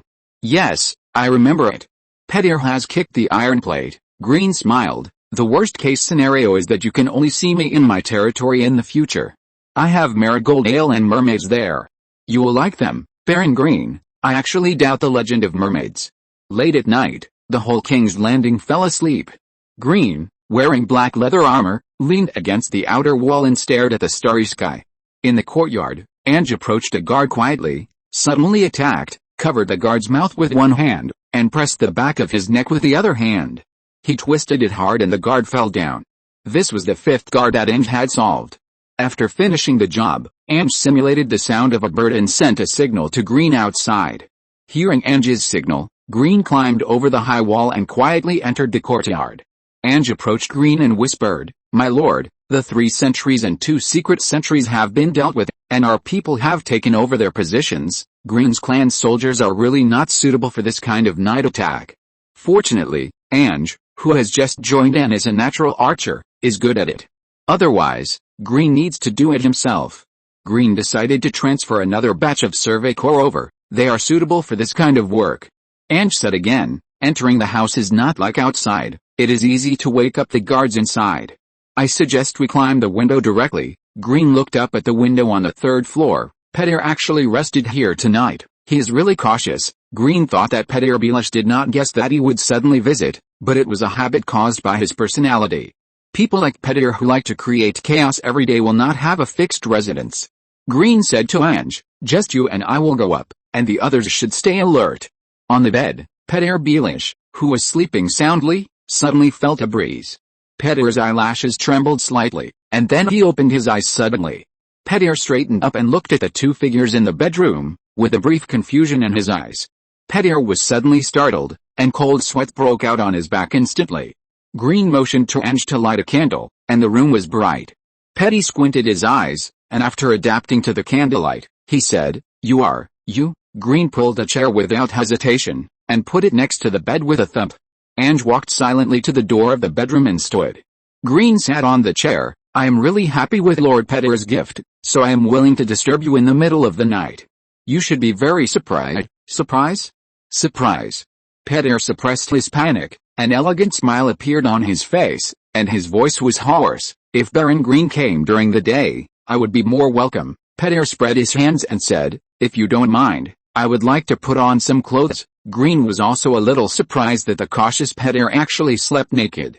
Most cautious people lack a sense of security and generally do not sleep naked. Years of smooth sailing may have strengthened Peter's heart. Green made a pleased gesture without any mind. Peter was about to breathe a sigh of relief, but he found that Green had a dagger with a cold glow in his hand. Peter put on a black robe. I have heard of you. You are a very outstanding young man. I have always wanted to find an opportunity to meet you. Peter curled his lips and said, we are now acquainted and are already friends. I am very willing to help my friends. Green smiled. There is a chair over there. You can sit opposite me. Dangerous? Peter felt that the young man was still considering whether to kill him. And where were his guards? How did the two people in the room get here? Although Peter was panicking, he remained calm on the surface. He followed Green's instructions naturally, pulled a chair over, straightened his clothes, and sat down opposite Green. Chapter 39. This is the last time. Second update, please vote. When Green was waiting at the outer wall, he analyzed Peter's political strategy. Jon Arryn, the Duke of the Eyrie, is the guardian of the Vale. He relies on the marriage with the Tully family to influence the Riverlands. The Duke of Winterfell in the north is his adopted son. Jon Arryn can directly or indirectly control the Vale, the Riverlands, and the north. In the original play, Peter first facilitated the marriage between King Joffrey and Margaery Tyrell, and successfully established the Lannister-Tyrell alliance. In return, Peter was named the Duke of Harrenhal and became the governor of the Riverlands. In the second step, Peter told Lord Tywin Lannister that the Tyrell family planned to secretly take Sansa Stark to Highgarden and marry Willis Tyrell, so that Lord Tywin had enough time to marry Sansa Stark to Tyrion first. Therefore, in exchange for the support of Lord Tywin Lannister, Peter married Lysa Tully as the Lord of Harrenhal, and took the Vale into his own hands without firing a single shot. The third step was to come to the north to help Sansa Stark gain power in the north. Peter's route was to plan for power in the Vale, the Riverlands, and the north. Peter's achievements and power overlap with those of Lord Jon, so was Peter an imitator or admirer of Lord Jon. Green spoke in a calm voice that made people feel cold. Lord Peter, do you like gambling? I don't like it very much. Peter shook his head, with a slightly unnatural smile. Green added, if someone dies in this room tonight, I bet that I will be fine, and I can return to Whispering City safely and continue to enjoy the glory of the nobility. Peter suddenly understood why others called the Crab family semi-wild nobles. Too barbaric, they don't follow the rules of the game of power at all. Thinking of this, Peter's heart was not panic, but fear. Oh, I might die tonight. How could he see through my tricks? He is too young to have such ability. Yes, Tyrion, it must be Tyrion, the dwarf from Lannister. Peter remembered that the servant he sent to inform Green did say in reply that he saw Tyrion and Green together. And the information about where I would stay tonight. Peter secretly hated the talkative Tyrion, who was a guy who did not abide by the rules of the game. Peter's gray-green eyes moved. Baron Green, I think there is a huge misunderstanding between us because of the slander of the villain. In fact, I have always had good intentions towards you. If we join forces, we will be a strong alliance. In order to increase his confidence, Peter leaned back on the chair. You and I, we actually have a lot in common. We should have more power. Green was unmoved, but made up a family motto. Kleber's ancestors taught me that 1,000 strategies are not as good as a direct sword. Peter felt bitter in his heart. This barbarian did not listen to my good advice at all. Green, who was leaning against the back of the chair, raised one leg and folded it. Lord Peter, I am different from you. Crab's ancestors spent hundreds of years of bloodshed to build Crab into a military noble. I inherited all of this. Peter forced a smile. Green suddenly said, Ange, there is a wine jug on the table over there. It is the wine of the arbor. Pour us a glass. Peter felt suddenly relaxed, and the heavy atmosphere before was swept away. This made Peter more afraid of Green, who was young in front of him. Ange, who looked harmless, poured a glass for Green and Peter very politely and respectfully. Green raised his glass and gestured to Petty, whose face was still a little stiff, and took a sip of the golden wine of the arbor. The soft and fragrant golden wine of the arbor island flowed in, calming Petyr down a lot. Then, respected Baron Green, can you tell me your purpose? Green shook his hand lightly. You are a big man, and I am an insignificant little man. Green stopped Petyr's meaningless compliments, gently stroking the wine glass with his fingertips and continued, my ambition is too small. I am not interested in the power struggles between big men, and I don't want to get involved. There should be no conflict between us. Do you understand? Green's last moment of change in his eyes actually made Petyr feel creepy. Petyr nodded stiffly. Green stood up from the chair, his face filled with gentleness. Please forgive me for my presumptuous visit tonight. I have to meet the King's Hand tomorrow morning. Whispering Castle advocates peace. Please help me persuade Duke John later. Petyr felt that Green had let go of his murderous intentions, and finally breathed a sigh of relief. Petyr wanted to prevent any changes at the end, and said, I said, we are already friends. I am very happy to help my friends. I promise. Green nodded and said goodbye. If you don't mind, I'll go through the front door. Petyr had regained his usual calmness and elegance on the surface, picked up the bell at the head of the bed and rang it. Not long after the bell rang, there was a gentle knock on the door. Green, who had already walked a few steps, suddenly turned around and approached Petty again, stretched out his hand and tore off Petty's robe. Petty's pupils contracted and shrunk, but he rationally did not move. The dagger in Green's hand drew a cold light, leaving a palm-length line on Petty's upper chest. The wound left by the dagger was very shallow, and Petty did not even feel the pain. Warm blood kept oozing out of Petty's upper chest along the line left by the dagger, instantly dyeing a large area red. This is the last time. Green opened the door and calmly told Petty's servant outside the door to lead the way. Petyr didn't like his servants to be curious. When Petyr's servants saw that Petyr had no other instructions, although they were confused, they didn't dare to ask more questions and respectfully led Green and the others away. Green left for a long time, and Petyr, who had been standing still, sat down, his gray-green eyes deep. Green's knife skills were very good. Although it looked like a lot of blood had been shed, the wound was actually very shallow and the bleeding had stopped. After Green left, Petyr, who had been expressionless, showed a complicated smile. The next morning, near Meagher's tower, the Red Keep, Tyrion blew in a very unpresentable manner. Jaime looked at the sky that had just brightened and showed a helpless expression. Cersei was a little too enthusiastic yesterday, and Jaime had consumed a lot of energy. He was woken up by Tyrion early in the morning, and he was also forcing himself to be awake. Jaime asked, where did you go to play yesterday? Tyrion half opened his eyes and said weakly, first, I drank all night at Green's house, and then I went to Shatea's shop. Jetty, Alea, and Danksy were so enthusiastic. I slept less than 2 hours. Jaime laughed out loud. You should have a good rest after tossing and turning all night. Why are you willing to leave my gentle big bed and look for me so early in the morning? Chapter 40 Prime Minister Tower. Tyrion rubbed his big face with his hands and said, Jaime, this is what happened. Tyrion has always been good at speaking, and he told Jaime the whole story in simple language. After listening, Jaime thought of the conspiracy against Cersei that Green had analyzed to him before, and his heart moved. Tyrion, you are smarter than me. Can you guess why Littlefinger wants to create a conflict between Cersei and Jon? Jaime asked very naturally. He listened to Green's advice, or he was a man who kept his promises and did not reveal his plan about Cersei's conspiracy to others. Jaime would not reveal Cersei's conspiracy to the outside world, and he would investigate it secretly. Tyrion slapped his thigh and immediately became energetic. In the beginning, even I didn't think of why Petyr did this, but Green helped me think of it. This young man is really smart. If I were not short, I would even want to give him a passionate kiss on the spot. Jaime looked at his brother, who was serious for only 3 seconds, and smiled helplessly. I suggest you give up. From what I know about him, your behavior will definitely destroy your friendship. Tyrion grinned. Jaime patted Tyrion on the back. What did Little Green say? Tyrion coughed and restrained his smile. Littlefinger's target should be Lord Jon, who values him the most. Everyone knows that the old Duke is in very poor health. Jaime's eyes showed confusion. Tyrion continued, you also know your sister's character. She has long been disgusted with Lord Jon. It just so happens that His Majesty Robert is not on the Red Castle. Who can stop her from making a scene? Cersei is a little willful. Jaime has to agree. My sister will not show any mercy to the old Duke just because of his old age.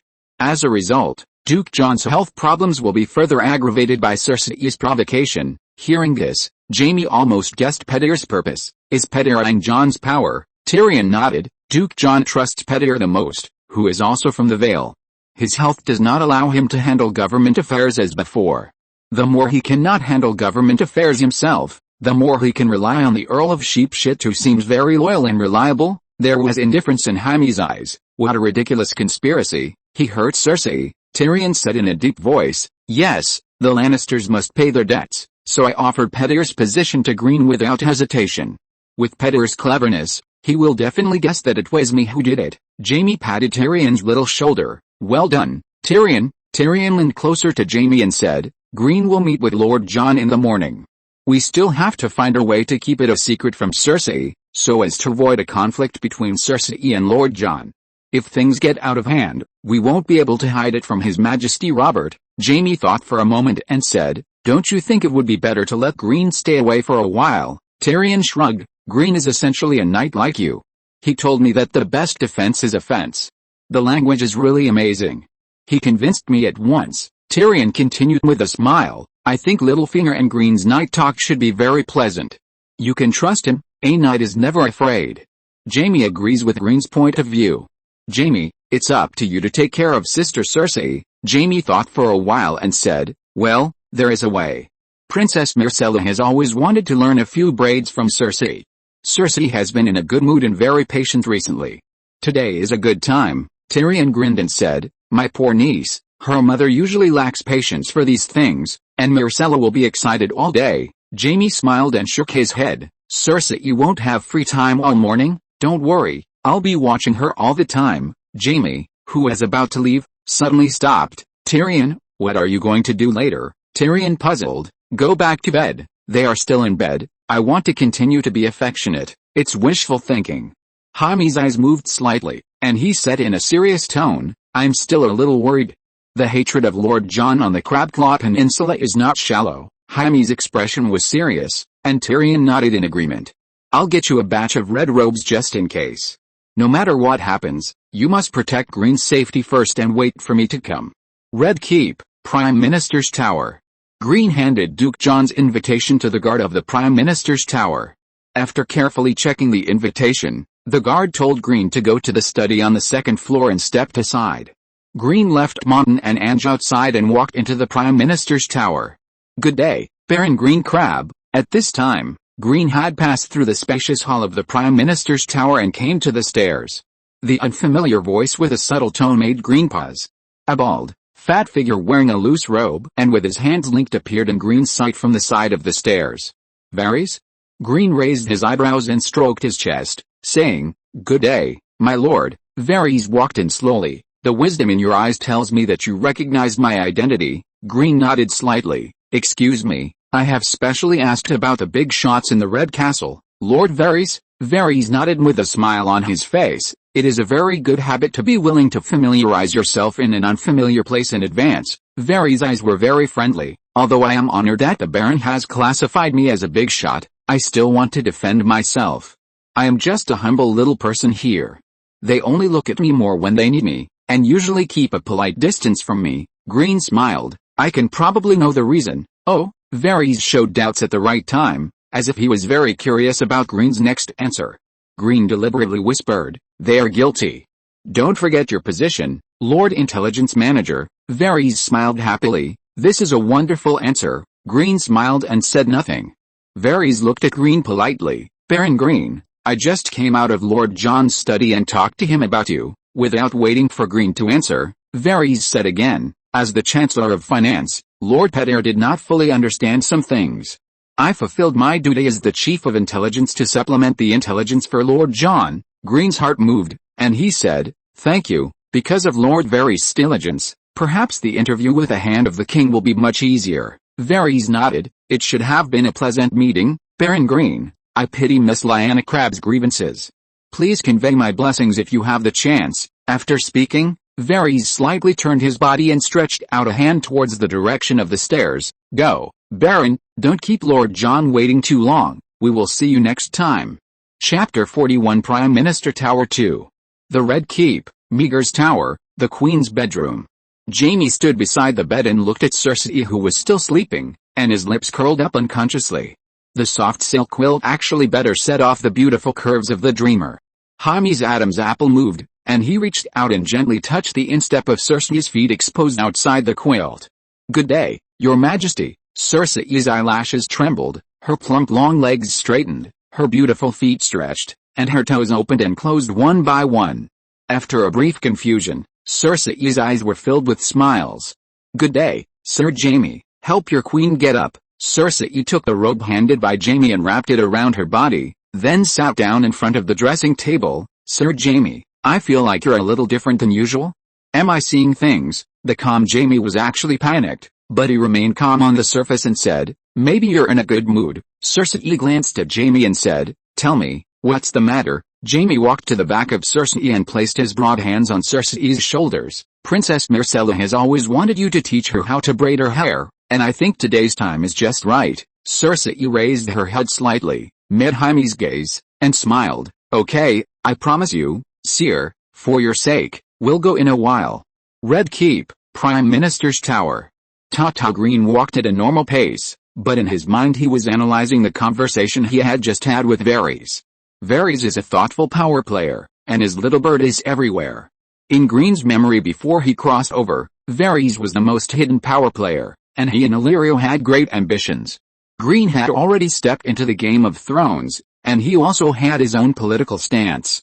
Although Varys' words were very friendly, Green himself was facing all kinds of people and saying all kinds of words with a purpose, so Green was instinctively wary of the words of the power players. The first thing to be confirmed was that Varys had done a good job for Green in front of Duke Jon in advance and expressed his friendliness to Green. There is no love without reason in the Game of Thrones. What is Varys' purpose? Green is a descendant of the model loyal minister of the Dragon family. He recruited thugs in advance for the Dragon family to return to the Iron Throne? Green directly rejected this possibility. At least the Dragon Mother could not get venture capital before she had dragons. Green thought he could develop a little bit before the plot officially unfolded, but since Lee stepped into King's Landing, he felt very passive. A small move by the adults would involve a lot of Green's energy. Green felt that he had to change his mentality and take the initiative to plan something. Green walked out of the stairs and reached the second floor. Green stopped and glanced around, and saw a man in a golden robe walking towards him. "Good day, Baron, please follow me." Green raised his eyebrows and nodded slightly. The defense was tight on the outside and loose on the inside. The floors were divided on the surface, but there were communication channels between each other. The Prime Minister's tower had its own unique operating mechanism. The man in the golden robe led Green to a door without a special mark and stopped. The man in the golden robe opened the door silently and stood beside the door. "Come in, Baron," in the study. After Green entered, he saw an old man buried in a pile of documents. Green walked to the desk a few steps away, touched his chest and saluted.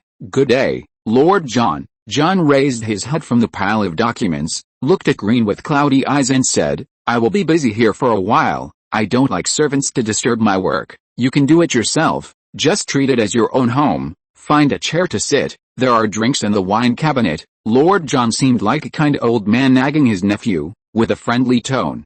After speaking, Jon's attention returned to the pile of documents. Green couldn't treat alcohol as a normal drink, and he could drink it anytime and anywhere.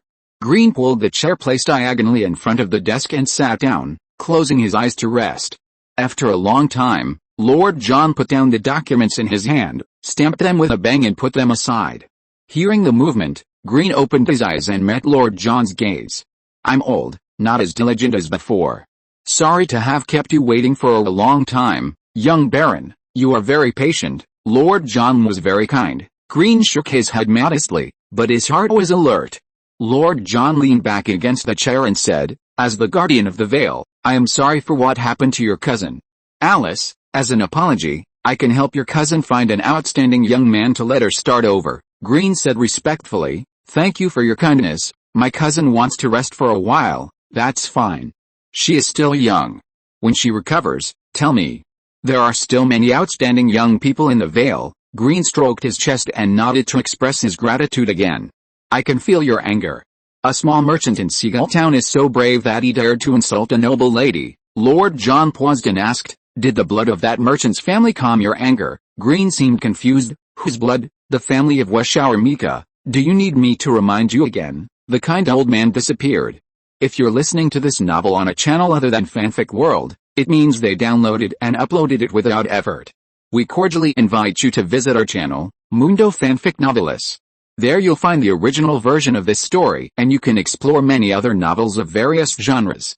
We're waiting for you to immerse yourself in a world of incredible novels. Chapter 42 Prime Minister Tower 3. The cloudy eyes of Lord Jon changed and became very sharp. Facing the intimidating eyes of Lord Jon, the doubt on Green's face only deepened. In Lord Jon's eyes, the handsome Green looked harmless, and his doubtful expression seemed to be particularly curious. Did I misjudge? Lord Jon just shook off this ridiculous idea in a moment. There is no noble born in the Crab Claw Peninsula who is not warlike. War is equal to bloodthirsty.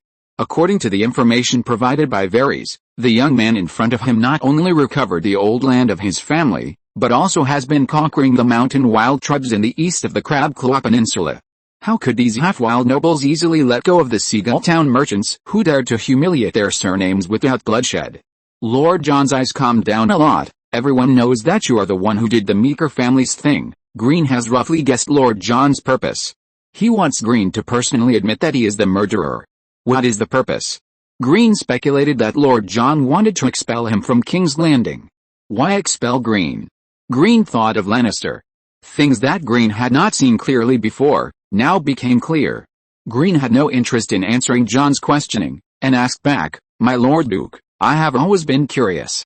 The war had already ended 15 years ago, why did you artificially create hatred between the Vale and the Peninsula?" As soon as Green finished speaking, the atmosphere in the study suddenly became solemn. Duke Jon's eyes became sharper, staring at Green without saying a word. Green added, "Fortunately, there are no ships on the Crab Claw Peninsula, and there is a strait between it and the Vale." The little half-wild baron was offending his majesty, and Duke Jon was rarely angry. Duke Jon was angry and confused at the same time. The young man in front of him was definitely not a simple-minded reckless man. Why did he dare? Duke Jon sighed that he was not strong enough. He was really old. Duke Jon did not forget the purpose of meeting Green today. "Young man, do you want to avoid your crime by asking other questions?" "This is a coward." Green raised one eyebrow. Eddard Stark and Robert Baratheon are both adopted sons of Lord Jon, and Lord Jon personally trained them. Seeing Lord Jon at this time, Green found the main reason why Eddard Stark and Robert Baratheon were both political idiots. No wonder Petyr was not satisfied with cuckolding him and dared to covet his power. Lord Jon's various glorious titles only made him powerful on the surface. Moreover, in face-to-face contact, Green, who was already sensitive, could feel Lord Jon's aging even more. Green sighed and said respectfully, "Respected Duke, you keep talking about crimes, which confuses me. Forgive my ignorance, can you tell me in detail? For example, what happened, and my evidence of guilt, etc." Duke Jon stared at Green silently for a while, with obvious contempt in his eyes. "Do you still remember the honor of being a noble?" Green was unmoved. "Because I am a small noble, do you want me to admit my crime?" Duke Jon suddenly remembered Eddard Stark when he was a teenager and the little animal covered with thorns in the north that he had told about. What was its name? Duke Jon almost fell into memories. Duke Jon resisted the fatigue in his body. "I can forgive the debt of the Crab family." Green's ears moved. "That was 7,500 gold dragons." Green's brown eyes moved. "Then I thank the Duke for his generosity." Green's strange expression made Duke Jon smile. "You should leave King's Landing. Is this the condition for forgiving the debt of the Crab family?" Green spread his hands. "My Lord Duke, the land of Crab Claw Peninsula is barren. In order to survive, everyone is a hunter. The nobles of the valley have been blockading us for more than 10 years. Hunters are bleeding every day to compete for limited resources. The old and weak have no room to survive in Crab Claw Peninsula. My Lord Duke, I don't want you to misunderstand. The hatred of Crab Claw Peninsula also scares me. 100,000 hunters are born warriors. As long as someone with a heart instigates me, I will be forced by them. As long as I am not in Crab Claw Peninsula, other people have no appeal to gather the power of Crab Claw Peninsula. This is why I came to King's Landing." Green's explanation process was very peaceful and sincere. In addition to the number of 100,000, which needs to be considered, Duke Jon received the goodwill of the young baron. including the war threat hidden under the goodwill of the young Baron. Duke John couldn't help but have doubts in his heart. Is the young Baron sure that he is from Crab Claw Peninsula? He looks like a nobleman from the south. Duke John's next sentence made Green confirm that Duke John is worthy of being the adoptive father of Duke Eddard and His Majesty Robert. Young man, the power of Lannister in King's Landing is too strong. You should not join Lannister. Was it too direct? Green was speechless for a moment. Lord John was also treating the special Green. Lord John's lips curled up slightly, but what you said is not without reason. It would be a waste of your efforts to let you return to Crab Claw Peninsula now. John leaned forward slightly on the back of the chair. I can appoint you as the guardian of Crab Claw Peninsula and governor of the entire peninsula. As expected, the position makes a person. Having been in a high position for many years, John's political ability may be immature, but his political vision is not bad. John immediately grasped the key point, which would definitely make Green's heart move. Green shrugged. This must not be easy. Lord John had a kind face, and his tone returned to the kindness at the beginning. You were too loyal to Targaryen in the past. Although Targaryen has disappeared, without the opportunity, it is difficult for the Red Castle to establish mutual trust with you now. Green secretly despised this old man. After Green came to Duke John's study today, he has confirmed the fundamental reason why the Baratheon dynasty has been insisting on suppressing the Crab Claw Peninsula. The fundamental reason is that the Crab Claw Peninsula has a tradition of loyalty to the Queen, and the Queen of the Baratheon dynasty is Lannister. When Cersei became the Queen, Lannister was already too powerful to be suppressed, and could only be restricted. Therefore, suppressing the Crab Claw Peninsula is to curb the growth of Lannister's power. Fortunately, Duke John's continuous suppression for more than 10 years has achieved remarkable results, and the Crab Claw Peninsula has been weakened to reassure everyone. It has been weakened to the point that even if Green became Queen Cersei's affairs officer, it did not make Duke John feel uneasy. Don't worry, it can be solved slowly, and Duke John is at ease. Green's words are also effective. Duke John also realized that the hatred of the Crab Claw Peninsula needs to be resolved a little, otherwise it will be easily used by those with ulterior motives to cause war. The nobles of the Vale are the pioneers in suppressing the Crab Claw Peninsula. If there's a war, the Vale will inevitably face the hatred of the wild people of the Crab Claw Peninsula first. Duke John was still impressed by the fighting power of the Crab Claw Peninsulars in the Usurper War. The most impressive thing was that the Crab Claw Peninsulars had no concept of surrender. They fought to the last man and to the last moment. To be more precise, they had no concept of surrendering to people outside the Crab Claw Peninsula. Duke John added, of course, loyalty is a virtue and is still worthy of praise. Thank you for being recommended today. Please vote for your support. Chapter 43 Prime Minister's Tower, and a pie-in-the-sky person will not like another pie-in-the-sky person. Green did not want to accept the challenge. Lord John was determined to make Green leave King's Landing. It was mid-September of the 297th year of the Westeros calendar. According to the plot, there was still about half a year before Lord John's exit. If it was delayed reasonably, could Green delay until that time? It can be said that Green's original good plan was ruined by Littlefinger Pettier. There are two important reasons why Green kept Pettier. The first reason was that Green wanted to keep Pettier to join forces with Lady Lysa Arryn to kill Lord John. The second reason was that Pettier's little move forced Green to face Lord John in advance. Green withdrew his murderous intention in order to let Pettier solve the trouble he caused, so that the cost was the lowest. This was exactly the motivation for Green to visit Pettier that night. With Pettier's shrewdness, he knew what to do next to benefit him the most. Afterwards, would Pettier secretly plan to retaliate against Green? Green would not be a passive person, passively waiting for you to move me, and I would counter my moves and fight back and forth like this. This is not Green's personality. Whether Pettier did it intentionally or unintentionally, when he hit Green's iron plate, he was already on Green's list of people who must be eliminated. After Duke John left, if there was no major change, Green would not be stupid enough to keep Pettier for the new year. The reason for the precondition is that Green has one foot in the Game of Thrones. There are no eternal enemies in the Game of Thrones, and players of power must always be flexible. It is naturally very good to be named the Guardian of the Peninsula, but Green and Duke John are not equal in status, and there will be no fairness in transactions with unequal status. Green didn't even want to hear the content of Duke John's transaction. Green shook his head and said sincerely, I am very grateful for the Duke's appreciation, But if you want to get the position, you must first bear the responsibility.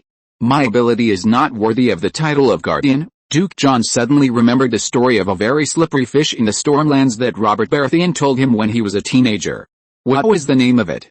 Duke John found his thoughts from his memories and said, maybe if you complete my task, you will be worthy of the title of guardian. The sense of powerlessness caused by Duke John's coercion made Green uncomfortable. Green suppressed the murderous intent that arose in his heart. Green felt that compared to the seemingly kind Duke John, the seemingly strong Queen Cersei was actually quite cute. At this time, Green missed Boss Cersei very much. Green deliberately showed a tangled expression and said weakly, my Lord Duke, if it does not violate the honor of Crab, I will listen first. Duke John did not like Green. The task you wanted to assign to Green was definitely not something that everyone would be happy about. Green left room for himself when he replied, you still have the nerve to talk to me about the honor of the nobility? In the eyes of Lord John, Green who does not admit his crimes is not honorable. After a pause, Lord John spoke, do you know that there are 2 surviving Targaryen dragons? After speaking, Lord John stared at Green without blinking. Green shook his head subconsciously at first, and then his pupils expanded and contracted. After a moment of silence, Green sighed, Lord John, the war is over long ago, and the winner has been decided. Lord John said with the stubbornness of an old man, as long as the blood of the dragon family. The sharp Green suddenly noticed the peeping of a third party. Green suddenly stood up from his chair. Excuse me, Lord Duke, is there a third person in the study? Lord John, who couldn't help but scold because of Green's interruption, also reacted to Green's unusual movement, squinted his eyes and shook his head. Green nodded, moved a few steps to the corner of the back wall of the study, raised his hand and knocked a few times with the back of his hand. Although he could not hear any unusual noise, Green said with certainty, it is probably at this position that I suddenly felt the presence of a third person. Green had no need to joke with him. Duke John stood up tremblingly and shouted, guard. As soon as Duke John finished speaking, the door of the study was opened with a bang, and 4 golden robes walked in one by one. After entering, the golden robes drew their swords one after another and prepared to approach Green. Duke John waved his hand, go check the wall on the young baron's side, check it carefully. Green made way and let the 4 golden robes knock on the wall. After checking for a while, when Duke John was about to lose his patience, a clever golden robe pointed to a very inconspicuous place and said, my lord, there is something wrong with the gap here. Duke John looked at Green, who looked calm, and decisively gave an order, go get a hammer and knock it open for me. A golden robe left the study and brought 2 sledgehammers. After getting the hammer, the gold cloak swung the hammer and smashed it against the wall. Bang, bang, bang, the hammer stirred up a large area of dust. With a bang, a large section of the wall collapsed to the other side. The dust dispersed, revealing a narrow space. After coughing for a while, Lord John's expression was very cold. No wonder there are no secrets in the Red Castle. Green felt that he should leave, and said to Lord John, my lord, I will take my leave first. Lord John's eyes did not leave the mezzanine that was smashed, but just nodded.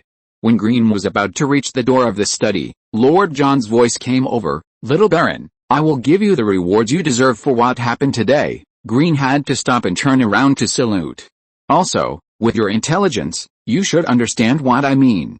I will give you a month, and then I want your accurate answer. Outside the main door of the Prime Minister's tower. As soon as Green walked out of the Prime Minister's tower, he saw Tyrion, who looked troubled. Behind Tyrion was a group of fully armed Lannister red robes, about 20 in number. Monton and Angurai approached Green immediately. Angurai whispered, my lord, they came just after you entered. Hearing this, Green nodded slightly and walked closer to Tyrion. Good day, Sir Tyrion. Tyrion stared with his eyes wide open, first gestured to the Lannister red robes to leave, and then said, you came out too early, what a pity. A little later, you can appreciate the ferocity of Knight Tyrion and the roar of the lion. Green smiled and gently patted Tyrion's arm to express his gratitude. Tyrion smiled and said, you should thank Jaime more. I can't command the red robes. This was Jaime's arrangement. Green smiled and said, they should all be thanked. If I had known the lion was outside, I should have punched the old duke twice. Tyrion laughed and said, I like your metaphor. Does it seem that today's meeting went smoothly? Green spread his hands. There's still some time. Tyrion reached out and patted Green's thigh. That's good news. We'll think of a way slowly. The 2 smartest minds in King's Landing are here. Relax, Tyrion smiled again and said, my dear sister actually invited us to lunch. I'm flattered. This is all thanks to you. Your cooking skills are great and you serve her very well. He, Green, who didn't know how to respond. Chapter 44 Your Queen is Angry. The Red Keep, Meager Tower Gardens. Queen Cersei, dressed in gorgeous clothes, sat with a smile on her face, gently watching Princess Myrcella playing with Prince Tommen. Prince Joffrey sat next to Queen Cersei, with a hint of impatience on his face. Not far away, Jaime stood in white robe and silver armor with a sword in hand. Lancel and Jaime stood together, tremblingly dodging Joffrey's eyes from time to time. Green and Tyrion appeared in the garden, approaching Jaime and Lancel. Green stood next to Jaime, and Tyrion smiled and pulled the embarrassed Lancel to the other side. Jaime glanced at Cersei not far away, and unconsciously lowered his voice, Little Baron, what did the old Duke say? Unconsciously, Jaime upgraded Green from a little wild man to a little baron. Green replied, he wanted me to. Green did not deliberately hide what happened and told Jaime what happened, especially the discovery of the mezzanine in the Prime Minister's study. Jaime said with a mocking tone, the study of the King's Hand is full of leaks, but the old Duke didn't notice it at all. Green nodded in agreement. After Jaime and Green finished talking, the atmosphere was a bit awkward. Although the two of them were more familiar with each other, perhaps they were really incompatible. Apart from official business, they had little in common. In order to break the awkward atmosphere, Green glanced at the children playing in the distance. Praise his little cotton jacket? Green was trying to make a conversation and wanted to start a conversation. Princess Myrcella is very cute. Jaime did not take over Green's words, but just glanced at Green coldly. At this moment, the sharp Green seemed to have caught something. Tyrion, who was standing on the other side of Jaime, saw the whole process. Tyrion's eyes turned, his face was calm, but he laughed secretly. Before Green could think about it, Queen Cersei's maid Shanshon came over. Good day, Baron Green, Her Majesty invites you over. Green and Jaime looked at each other and followed the maid's steps. Queen Cersei nodded slightly to Green, who greeted him and said, Baron Green, this is my eldest son, Joffrey Baratheon, the heir to the Iron Throne. Joffrey slightly raised his chin and curled the corners of his lips, just like Queen Cersei. So similar to me, no wonder Cersei loves Joffrey the most. Green touched his chest and saluted. Good day, Your Highness. Joffrey was very satisfied with Green's address. His crybaby brother was called Prince Tommen, and he himself was also called Prince Joffrey. This similar address made Joffrey very dissatisfied. He was the only heir to the Iron Throne, and Joffrey should be the only one who could represent the prince. Green's address was just what Joffrey wanted. Joffrey's mood suddenly became very good. Good day, Baron, I have heard of you, and I admire your bravery. Queen Cersei was a little surprised. It was rare for the proud Joffrey to show kindness to someone he met for the first time. Cersei nodded secretly with satisfaction. He is worthy of being my son. He can tell the value of a person at a glance. Just like me. Cersei, who was in a good mood, called Myrcella and Tommen again. Good day, Your Highness Tommen. Good day, Princess Myrcella. Green was busy greeting the children. Green's address to Tommen made Joffrey feel better. Mom, I want to reward Green Baron. Green's ears moved, and his waist suddenly stopped hurting. Only by constantly rewarding capable people can they become more loyal and useful. Joffrey has already understood this truth. Cersei was relieved. Joffrey is really like me. Cersei said to Joffrey tenderly, Okay, I got it, my prince, I'll do it for you. Tommen, Myrcella, wipe your sweat and take a rest. After that, Queen Cersei asked the maid to take care of her, raised one hand, and said to Green, Baron Green, walk with me. Green's heart turned, and he walked closer to Queen Cersei, gently supported Cersei's raised slender arm, and helped Cersei stand up. In the distance, watching Cersei and Green walk into the garden, Jaime and Tyrion looked at each other. Tyrion grinned and said, Brother, your plan didn't work on my sister. Jaime was embarrassed and helpless. Tyrion patted Jaime's thigh and comforted him. Jaime, don't worry, things are not as serious as we worried. It seems that my sister is not angry now. This is a good sign. You have not failed. Green accompanied Cersei to stroll in the garden. The garden of Meager Tower was shaded by green trees and filled with birds and flowers. Queen Cersei stopped and stared at a sea of flowers, her voice cold. Lord Green, when are you going to tell me why that old immortal wanted to see you? The Red Keep really has no secrets. Jaime cannot be relied upon for such matters, he is only suitable for killing people.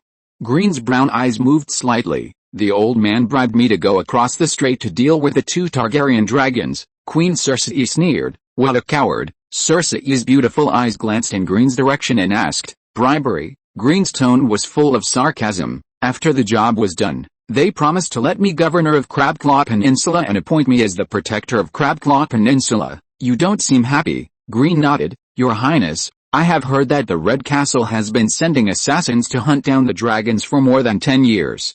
It has not been successful in more than 10 years, but now it is handed over to me. The old man's purpose is not pure. What do you think the old immortal's purpose is? After a pause, Green said, he wants to get me away from your Highness. He may think that my sword is too sharp in your hand. Cersei turned around, met Green's gaze, slightly raised her beautiful chin, and curved the corners of her lips. Just as I thought, Baron Green, you are about the same age as Joffrey, and I am optimistic about your future. Green's tone was a little excited. Your Majesty, the Crab family will never forget your kindness. Cersei walked slowly to Green. Because the two were too close, Green could already feel Queen Cersei's breath. Queen Cersei looked at Green very gently, raised her arm, and stroked Green's cheek with her beautiful hand. What a good child. Cersei helped Green gently adjust Green's collar. Under Queen Cersei's actions, she noticed that Green's Adam's apple rolled up and down, and his chest was slightly pressed up and down. Queen Cersei raised the corners of her lips. Queen Cersei's beautiful hand stroked Green's cheek again. The old man dared to bypass me and order my best officer. He never took me seriously. Your queen is very angry. We must do something, otherwise your queen will not be able to swallow this breath. Chapter 45. Green begins to take the initiative. Green swore that he was just doing it out of professionalism at first, cooperating with his boss Cersei. At this time, Green couldn't help but feel a little nervous. Green had to admit that he underestimated the charm of Queen Cersei, who had the best appearance in the Seven Kingdoms. Although the experience of giving birth to 3 children left traces of time on her, Cersei, with her golden curly hair and green eyes, was still slim and fair-skinned. Green relied on his strong willpower to suppress the restlessness in his heart and continued his work. Green's eyes were floating, avoiding Queen Cersei's direct gaze. Nera Green's thoughts were flying, and on the surface, Green's Adam's apple was surging, and he swallowed his saliva. Your Majesty, do you have a favorite candidate to replace the king's hand? Green's answer surprised Cersei, or it would be more appropriate to say that it was a surprise. Green really understands me. Queen Cersei's favorite king's hand is of course his father Tywin Lannister, but she knows that King Robert will never agree. Queen Cersei withdrew her hand with satisfaction. You always make me unexpectedly happy, but you should also know that as long as Robert is still here, Jon's position as an old man cannot be shaken. Cersei found that Green quietly distanced himself from her when she was talking. Seeing Green pretending to calm down as if nothing had happened, Cersei raised the corners of her lips. Green said, I found out today that Lord Jon is in very poor health. Even if it is for his health, as the Queen, you have every reason to nominate a new Prime Minister. We can establish an opponent for Lord Jon.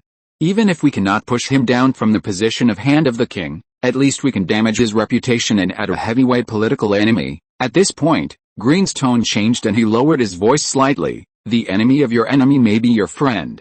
You can just sit back and watch the show.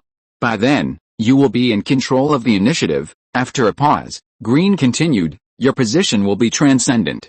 Whoever gets your support will have the advantage. Cersei's eyes were full of light, as if she had foreseen the appearance of Jon kneeling down to beg her to keep his power. Queen Cersei's breathing became heavy. What do you want to do? Green had already returned to his usual calm tone. After the royal forest hunt, please allow me to go to the river bay to meet Lord Mace Tyrell of Highgarden in your name. Inflatable fish, it's really a heavyweight. Although Cersei's tone was contemptuous, Green still caught Cersei's well-hidden fear.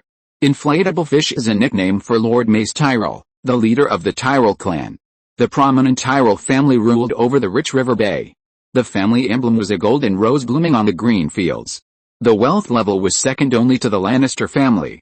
They not only had a strong land military force, but also a sea military force that was not inferior to the royal fleet. Green said, for a fish, King's Landing is its fish tank, and you will eventually master the fish tank of King's Landing. Green's clever answer made the always confident Queen Cersei very satisfied. Cersei raised her beautiful chin slightly. "Go and use your talents, Baron Green." After speaking, Queen Cersei approached Green again. Green found that Queen Cersei's eyes moved towards his body. Queen Cersei slightly curved her lips. "Do a good job and make me happy. Your queen will not hesitate to reward you." Reward? Queen Cersei's words inevitably made Green think more.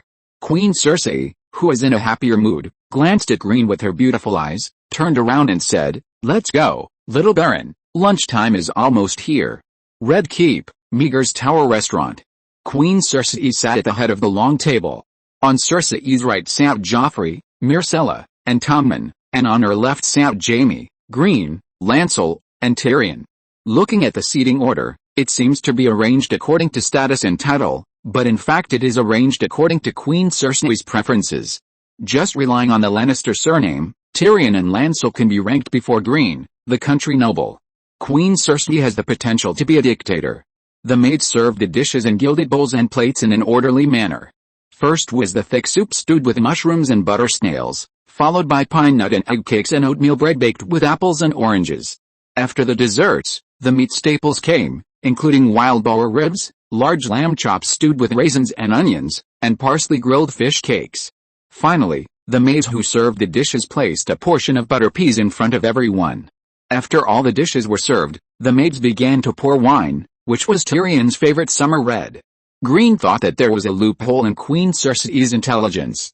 If she knew that Tyrion loved summer red the most, she would definitely change it to other wines with her personality, or deliberately change the wine for Tyrion. During the meal, Joffrey, who was diagonally opposite, suddenly raised his glass and gestured to Green.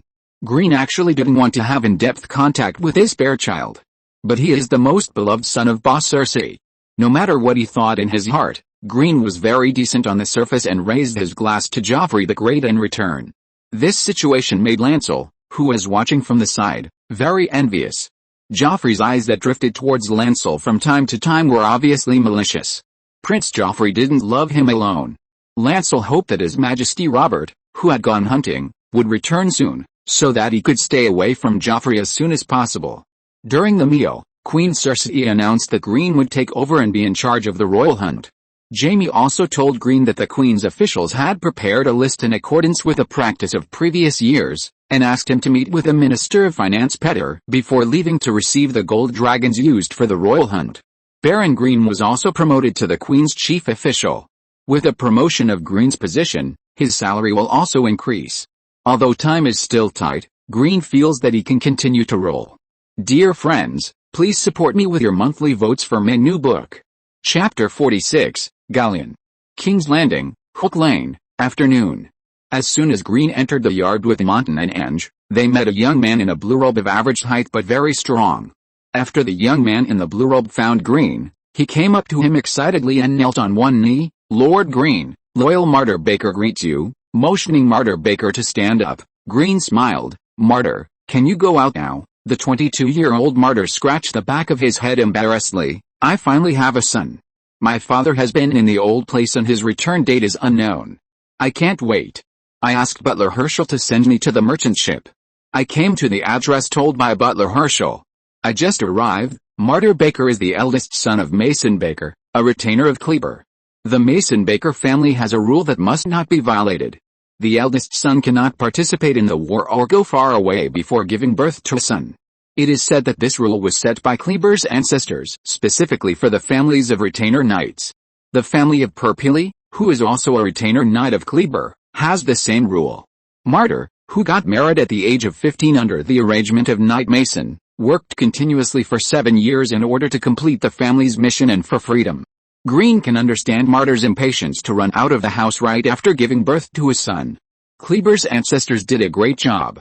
Green patted Martyr's strong shoulders. "Welcome, Martyr. From now on you are my squire, responsible for taking care of my mount and keeping my bow and arrows." Martyr suppressed his excitement and knelt down on one knee again. "I swear, in accordance with the generations of traditions of the Baker family, I will always be loyal to you until death. I swear in the name of the new and old gods." According to Kleber's tradition, Green rested his sword with both hands, and his steady voice was solemn. "There will always be a place for you by my fireplace, and there will always be your meat and wine on my table. I swear in the name of the new and old gods." Ange was jealous and whispered to Montan, "Have you sworn allegiance to Lord Green?" Montan blinked his big eyes that lacked the light of wisdom. "No, haven't you read the Lord's military regulations? Unless there are special circumstances, only after serving the Lord for 3 years, based on past merits, will you be qualified to swear allegiance to the Lord alone." "I'm not in a hurry." Ange scratched his head in embarrassment. "I can't read well." "Hey, you can read." The naive Montan was a little proud. "My mother taught me. If I don't learn, I won't be fed." Ange's face darkened for a moment, but soon returned to normal. "What is a special case?" Montan answered in a naive voice. "Like him? Like the family of Martyr. They have been loyal to the Lord's family for hundreds of years since their ancestors." "Hundreds of years? This is really incomparable." Ange's mood instantly fell. Montan comforted, "The most important thing in the first 3 years is obedience. Obey every order of the Lord. Isn't it just being obedient? I think this is too simple." When Montan was young, if he didn't listen to his mother, he would go hungry. For Montan, the word obey is too familiar and feels intimate. Montan continued, "After 3 years, you will be eligible to swear allegiance to the Lord. After swearing allegiance, if you make great contributions in the future, the Lord may also knight you." I specifically asked, "Illegitimate children can also be knighted, and I will also have the opportunity to become a knight." In Montan's words, Ange saw a very clear path to promotion. "Can I also be knighted?" The lost Ange instantly regained his health. "Well, by the way," Montan suddenly remembered something, and said, "I remembered another special case. Emperor, the commander of the Thorn Legion. Emperor, she swore allegiance on the first day." Ange's interest increased greatly. From the name, she is a woman?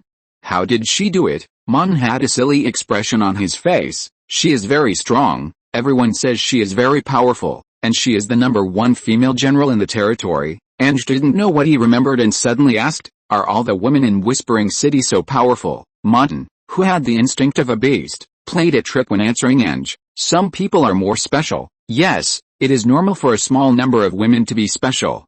Ange nodded in agreement. "The women of Whispering City, spearwomen, are just a little stronger, a little fierce, and a little cruel. Except that they are not inferior to men in fighting. Everything else is good." Montan, who always had a silly expression, also nodded with Ange. Montan thought he should change the subject. "Ange, you are very skilled. Don't be impatient. You also have a chance." Ange expressed his gratitude. "Montan, I didn't expect you to know so much. I will ask you more in the future." Montan smiled innocently. "I have had very good hearing since I was a child. I can hear a lot of things when everyone talks about dinner." Ange first looked at him with an expression of "You are so awesome," and then said, "You have to teach me to read, and my wine will be yours in the future." Montan shook his big head. "It's okay. I like to cooperate with you. I am happy to help you. You like wine. You don't have to share with me. If you can read, you can recite the Lord's military regulations. That is really important." Something bloomed between Montan and Ange.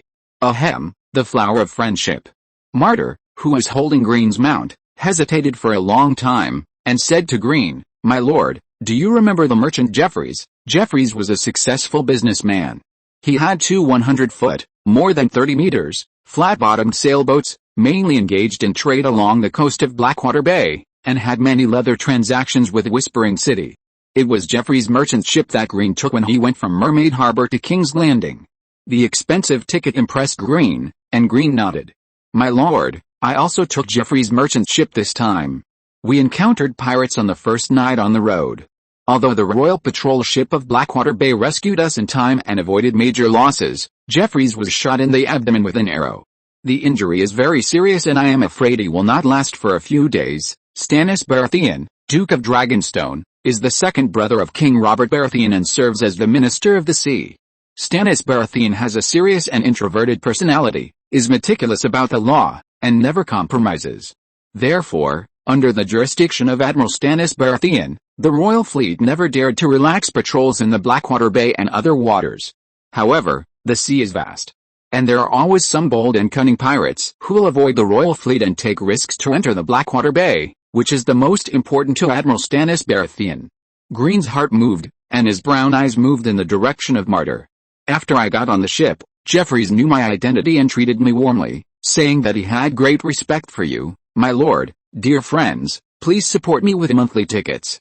Chapter 47, Attributes that are easily overlooked. Martyr said, Jeffries has been begging me to meet you. Green stopped walking, his brown eyes moved slightly. Do you know his purpose? Martyr shook his head first, then nodded. My lord, I guess he is for his son. Jeffries is an old man who has only a 5-year-old son. After his death, the son of a merchant who has no one to protect him can be imagined. This is my guess. Green did not speak. Jeffries has been trading leather with Whispering City more and more frequently recently, but it has always been Butler Herschel who has come forward. Green only talked a few words with Jeffries when he came to visit him on the ship last time. It is not a familiarity. If you are not familiar, you can't trust him. If you follow Martyr's guess, will an old father who is dying entrust his child to an unfamiliar person? Suddenly, Green shook his head and laughed at himself. He has been dealing with many insidious people recently, and he has been easily suspicious. Things should be classified into different sizes. Before further information is obtained, we should not be accustomed to bringing conspiracy theories into everything. Excessive suspicion is a sign of anxiety. Green asked, where's he? Martyr scratched his head with his index finger and lowered his head. His carriage is nearby. Jeffries has always emphasized the friendship he established with Whispering Castle in the transaction and his admiration for the adults. I can't get rid of him. He was injured so badly that I was embarrassed to cut him. As he said that, Martyr secretly raised his eyes to look at Green's face. Everything has its pros and cons because of the family's rules. In order to give birth to an heir, Martyr was locked up too harshly. Martyr only looks mature on the outside, but lacks the accumulation of experience. Merchants deal with all kinds of people every day. Their rich experience has trained them to have a sharp eye. Martyr's inner self has long been seen through by Jeffries, otherwise he would not dare to rely on Martyr. But Martyr is a descendant of the Knight of the Crab family, and Green can only train him slowly. Green said with a straight face, go and bring him in. Martyr also felt that he had handled the matter badly, and went to call for help with a depressed look. The afternoon sun was a bit dazzling, and Green ordered Monton to bring a chair and found a shady place to sit down. Today, the eavesdropping on the mezzanine in the study of the Prime Minister's tower was discovered. It seems that the old Duke John was not affected, but he was definitely not as calm as he appeared. No one else could face this calmly. The subsequent impact of the Prime Minister's study incident has become unpredictable. Green thought of his second brother, Duke Stannis Baratheon, who was not favored by King Robert. If he hadn't heard Martyr mention pirates and the royal fleet today, Green would have almost overlooked the iron-faced and selfless Duke of Dragonstone, Stannis Baratheon. Well, Stannis Baratheon seems to have the attribute of being easily overlooked. What would happen if the fact that the respected Prime Minister, Lord John, convicted a baron based on a song without direct evidence reached the ears of Lord Stannis Baratheon, who is meticulous in law? In addition, according to Green's memory, Lord Stannis Baratheon was very dissatisfied with himself for only being the Lord Admiral.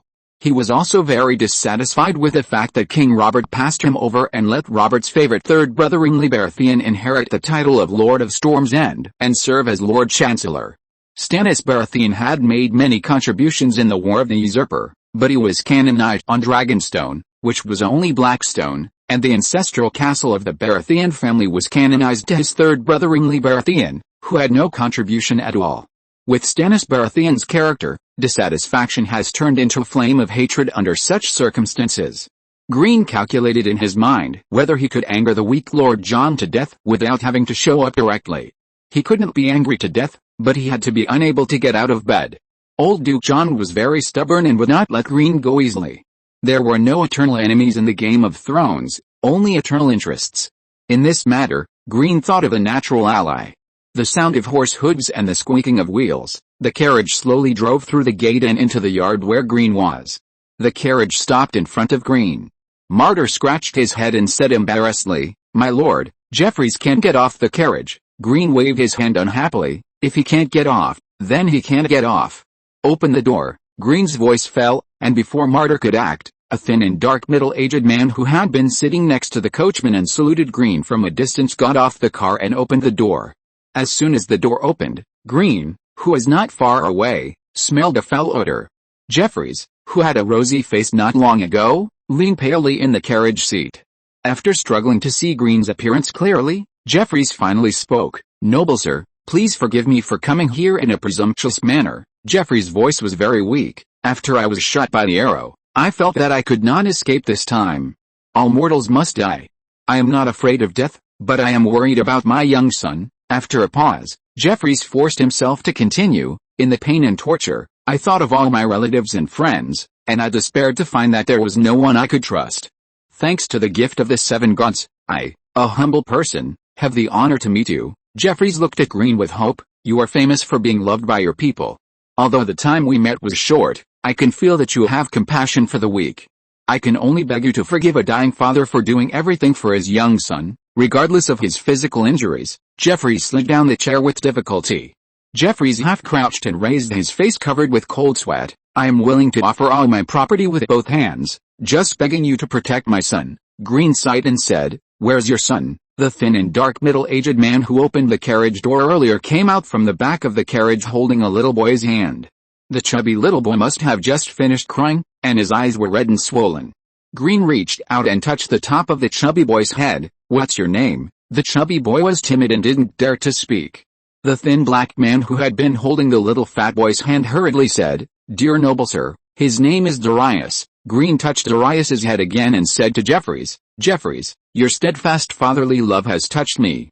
Your son Darius will become the adopted son of Mason Baker, a knight of Cleaver's family, thanks to Entertainment is Good, Wang Chensuhu, Shuiao 202101104002516884, Halalu Hunzi, Wang Chensuhu for the rewards.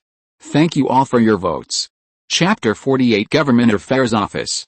Jeffries's face was covered with tears, and he choked up and said, "Thank you. Thank you very much. I will always be grateful for your kindness." The 5-year-old Darius only saw his father crying, and his little mouth was about to cry. The thin and dark middle-aged man beside him immediately whispered to comfort him. The thin and dark middle-aged man was worried that Darius would leave a bad impression of cowardice on Baron Green. Green glanced at Martyr and said, "Martyr, be smart and come to look after your brother." Green's voice finally brought Martyr back to his senses from his deep thoughts. His father had an adopted son, and his father would know about what happened today sooner or later, and his poor performance could not be concealed. Martyr was worried that his father, who had always been strict, would use this as an excuse to force him to have another son. He was really scared of being locked up, and there was a shadow in his heart. However, Martyr thought about it and realized that he was now Lord Green's squire, and even his father couldn't control him. Green saw the rich expressions on Martyr's face and didn't know how to evaluate this new follower. Green, who had no expression on his face, wanted to roll his eyes in disgust. Seeing that Jeffries's mood began to calm down, Green said, "I will arrange for someone to keep your house, the plates or curtains in the house, and every gold royal you saved. When your child grows up a little, let's set it at 15 years old, this age is considered grown up. I will return these one by one to your son Darius." Was it too generous? Jeffries' heart was in turmoil. He opened his mouth and couldn't speak. In more than 20 years of business experience, Jeffries has long understood a truth: listening to a person speak is not about what he says, but what he doesn't say. Jeffries' mind suddenly became clear at this moment, and he thought of his business. Thinking of this, Jeffries felt relieved. Before, he only heard Baron Green's generosity, which frightened him. Jeffries said weakly, "Rossel." Hearing this, the thin, dark middle-aged man who had been holding Darius's hand walked to the door of the carriage and bowed to Jeffries. Jeffries forced himself to say to Green, "Baron, Rossel is the manager of my most trusted business. Most of the things in my business have always been handled by Rossel." Cough cough. After coughing a few times, Jeffries took a deep breath and endured the discomfort of his body, and continued, "I have no way to repay your kindness. Please protect the business I offer." Green's brown eyes moved, looked at the chubby boy who hugged Martyr's thigh tightly with his little arms and hands, and sighed softly. Jeffries also noticed the youngest son who was very close to Martyr, and a look of relief flashed in his eyes. "Rossel, this is my last request. From now on, you will have only one master, Baron Green." After speaking, Jeffries seemed to have used up all his strength, slowly closed his eyes, and his breath was weak. The dark and thin Rossel couldn't help but exclaimed, "Master." Jeffries, who was leaning on his legs, opened his eyes a little and shook his head weakly. Rossel first wiped the tears from the corners of his eyes with the back of his hand, and then roughly straightened his clothes. Rossel moved to Green and stood in front of him, bowing and saluting. "My master, Your loyal servant Russell is at your service at any time. Green nodded slightly. Hook Alley, Green's study. Jeffreys's matter has only come to an end now, and there are still many things piled up. Green handed over 4 Kleber soldiers to Russell and asked him to be responsible for finishing Jeffreys' follow-up matters. After arriving in the study, Green first wrote an order to mobilize 20 soldiers of the Survey Corps, and asked the servant to go to the Red Castle to give it to the acquaintance James, asking him to help send the Raven. After the servant left the study with the envelope, Green met with Forey and Leighton, who came from the Queen's district. Green had not forgotten that the hunting team of Queen Cersei's royal forest would pass through the Queen's quarter the day after tomorrow morning. King Green would stand guard at every shift. Leighton spoke first. My lord, according to your instructions, the police station has added 200 temporary police officers. About 1,000 people will gather on the side of the road in the Queen's quarter, where Her Majesty the Queen passes.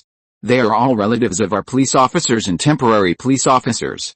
Except for the police officers who maintain order in uniform, the temporary police officers scattered among the crowd will wear ordinary clothes. The temporary police officers in ordinary clothes will maintain order in the crowd in secret. Green nodded, and his eyes moved to the direction of Fury. Fury's voice was very rough. Lord Green, as per your order, the area that Her Majesty the Queen passed through will be blocked off by our people and the Lannister Red Robes starting tomorrow afternoon. Except for the people arranged by Leighton, no one else will appear in that area. Green hummed and said to Leighton, Leighton, don't be stingy with the compensation given to the original people in that area. I want them to hope for the next time because of the compensation, which will be beneficial to our future governance. You understand the place, so you should control the amount of compensation well. Leighton nodded and said, Yes, my master. Excessive generosity will lead to greed. This is not the master's original intention. I will definitely grasp the scale of compensation. Green's gaze moved to Fury again. Wait until Queen Cersei leaves the Lion's Gate, then you will lift a blockade. You will be responsible for gathering the clan soldiers and the Lannister Red Robes and let them follow the hunting team from behind. Fury wanted to say something, but finally closed his mouth and just nodded to accept the order. Green looked at Fuley with a smile in his eyes. Fuley, haven't you gotten used to the job of sheriff yet? Fuley chuckled, rubbed his hands, and said, Lord Green, it was okay at the beginning. There were battles every day. There hasn't been a conflict for a long time. Only Leighton has been busy. I don't know what to do. Is it because we were too ruthless and didn't have the courage to come out? Leighton, the young butler, is worthy of being the eldest son of Cyrana. He has great potential. The more Green uses him, the more comfortable he becomes. Green thought of Kayla, who was far away in Whispering City. He wondered how she was doing with Mr. Al. As his power developed step by step, Green felt more deeply that his talent pool was too thin. Green stopped thinking. During the time when I am not in King's Landing, you will be responsible for teaching the security guard swordsmanship in your spare time. The specific training will be arranged by you. If you teach well, when I come back, I will arrange someone to replace you, and you will still be my chief guard. Boredom and other things are all excuses for Fury. Seeing the gradual stability of the Queen's district, he just wants to come back and continue to serve as Green's chief guard. Although Fury is a warrior who is keen on fighting, he also has his own little tricks. Unless there are special circumstances, he cannot stay away from his lord for a long time. It is related to his future. If you're listening to this novel on a channel other than Fanfic World, it means they downloaded and uploaded it without effort. We cordially invite you to visit our channel, Mundo Fanfic Novelis. There you'll find the original version of this story and you can explore many other novels of various genres. We're waiting for you to immerse yourself in a world of incredible novels. Chapter 49 Government Affairs Office 2. Green added some details about the Queen's Quarter and ended the conversation. After Forey and Leighton left, Green returned to the Red Keep with his guards and entered the Government Hall. The Government Hall next to the Prime Minister's Tower is where the officials who serve as important ministers in the King's Council handle the daily affairs of the kingdom. During the Targaryen dynasty, when there was no King's Council, the important ministers usually handle the affairs of the kingdom in their respective offices in the Government Hall. After the Baratheon dynasty, King Robert was greedy for pleasure. After handing over the power to the king's hand, Duke John, he had long stopped caring about political affairs and lived a life of drunkenness and debauchery. Stannis Baratheon, the Lord Admiral and King Robert's second brother, handle government affairs directly in Dragonstone Castle on Dragonstone Island to show his dissatisfaction with the king. Renly Baratheon, the Lord Justice and King Robert's third brother, had no interest in the affairs of the kingdom. Except for occasionally attending the king's council, he was not seen in the Red Keep. As the Prime Minister, Duke Jon Arryn, aged with the passing of years, he was rarely seen outside the Prime Minister's tower. Therefore, in the Government Affairs Office, the central power of the kingdom second only to the Royal Council, the only important officials who can be seen frequently are the Royal Finance Minister Petyr Baelish, the Royal Intelligence Manager Varys, and the Royal Chief Scholar Pycelle. Grand Maester Pycelle is an old minister of the Targaryen dynasty. After the War of the Usurper, King Robert retained his position. Maester Pycelle's main responsibility is to serve as an advisor to the king. He is usually responsible for the compilation of various books and the organization of knowledge. He is in charge of the Raven communication of the Red Castle and is also the chief royal doctor of the palace. Because King Robert does not ask about political affairs, Maester Pycelle became an advisor to the king's hand, Duke Jon. Under the guidance of the servants of the Government Affairs Office, Green soon came to the office of the Finance Minister Petyr. Petyr's office has the same golden frame round window as the Prime Minister's study, the floor is covered with mirror carpets, and the walls are exquisite tapestries. Green glanced at the exquisite furnishings in the room and seemed to smell the scent of a golden dragon. Petyr saw Green put down the quill in his hand, leaned back in his chair, and smiled. "Oh, isn't this Baron Green? I've been waiting for you, please take a seat." Petyr ordered the servant to move a chair to the opposite side of the table. Green touched his chest and saluted. "Good day, Lord Petyr." After the salute, Green sat down. Petyr also smiled and returned the salute, and waved his hand to signal the servant to leave the room. After the servants left the room and closed the door, Petyr said, "I heard about what happened in the study today. Lord Jon fell ill again." Green spread his hands. "No matter who encounters this kind of thing, it will be hard to calm down. Is the Duke's condition serious?" Petyr raised the corners of his lips elegantly, leaning on the back of the chair with a relaxed posture. "I thank Lord Jon for your concern on behalf of him. Maester Pycelle has already treated him carefully. It is said that he will have to stay in bed for at least 7 days this time." Petyr's back left the back of the chair, his upper body leaned forward slightly, and he lowered his voice. "Thanks to you this time, otherwise we might never know that there is a third ear hidden in the Prime Minister's study." Petyr's tone was completely as if we were one of us. Green said calmly, "Did the Duke arrange the follow-up?" Petyr's tone was a little sarcastic. "I heard that after going deep into the mezzanine, a tunnel was found." Duke Jon handed over the follow-up investigation to the Commander-in-Chief of the Gold Cloaks, Earl Jaehaerys. The City Watch is also called the Gold Cloaks, which comes from the golden woolen cloaks on their armor. The Gold Cloaks are the garrison and law enforcers of King's Landing, and are only loyal to the royal family. The City Watch has 2 camps in King's Landing. The East Camp is close to the Dragon Gate, and the West Camp is close to the Shoemaker Square. In the past, the number of Gold Cloaks has always been 2,000. After Earl Jaehaerys Slynt was appointed as the Commander-in-Chief of the City Watch by King Robert, he tripled the number of Gold Cloaks to 6,000, but many of these 6,000 people are drunkards and refugees with low combat effectiveness. It is rumored that almost half of the officers of the City Watch pay him money from their own wages every month. After Lord Jon Arryn found out about this, he found 2 people who were willing to testify against him, but they were found dead soon after. Although Lord Jon Arryn still wanted to dismiss Jaehaerys Slynt, King Robert stepped in and strongly retained Lord Jaehaerys Slynt's position as the Commander-in-Chief of the capital's garrison. Green smiled and said, "The old Duke has a good eye for people." Petyr shrugged gracefully without commenting. After a pause, Green said, "I am very embarrassed by the reason why the Duke met with me this morning. Without any direct evidence, he asked me to take the blame based solely on a song sung on the Crab Claw Peninsula." Green's brown eyes met Petyr's gray-green eyes, and his tone seemed helpless. "This makes me very embarrassed. If the Lord Admiral was present, I wouldn't have to be so embarrassed. I heard that he is very fair." Petyr's gray-green eyes moved slightly. "Lord Admiral Stannis?" Green nodded. "Duke Stannis advocates the rule of law, and his reputation for meticulous adherence to the law is well known in the 7 kingdoms. Now I'm afraid everyone knows that there are no secrets in the Prime Minister's study. I'm worried that he will hear of this injustice, and the upright Duke Stannis will question it regardless of Duke Jon's health." Petyr's smile deepened, and he nodded in agreement. "You are right to worry. Duke Stannis has always been too upright.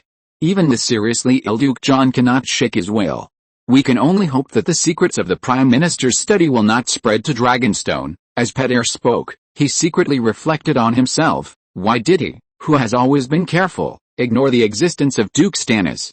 It seems that it is not only Petty himself, because Petyr himself is the person involved. He can confirm that no one is deliberately planning such a thing, but the entire Red Castle seems to have ignored the existence of Duke Stannis.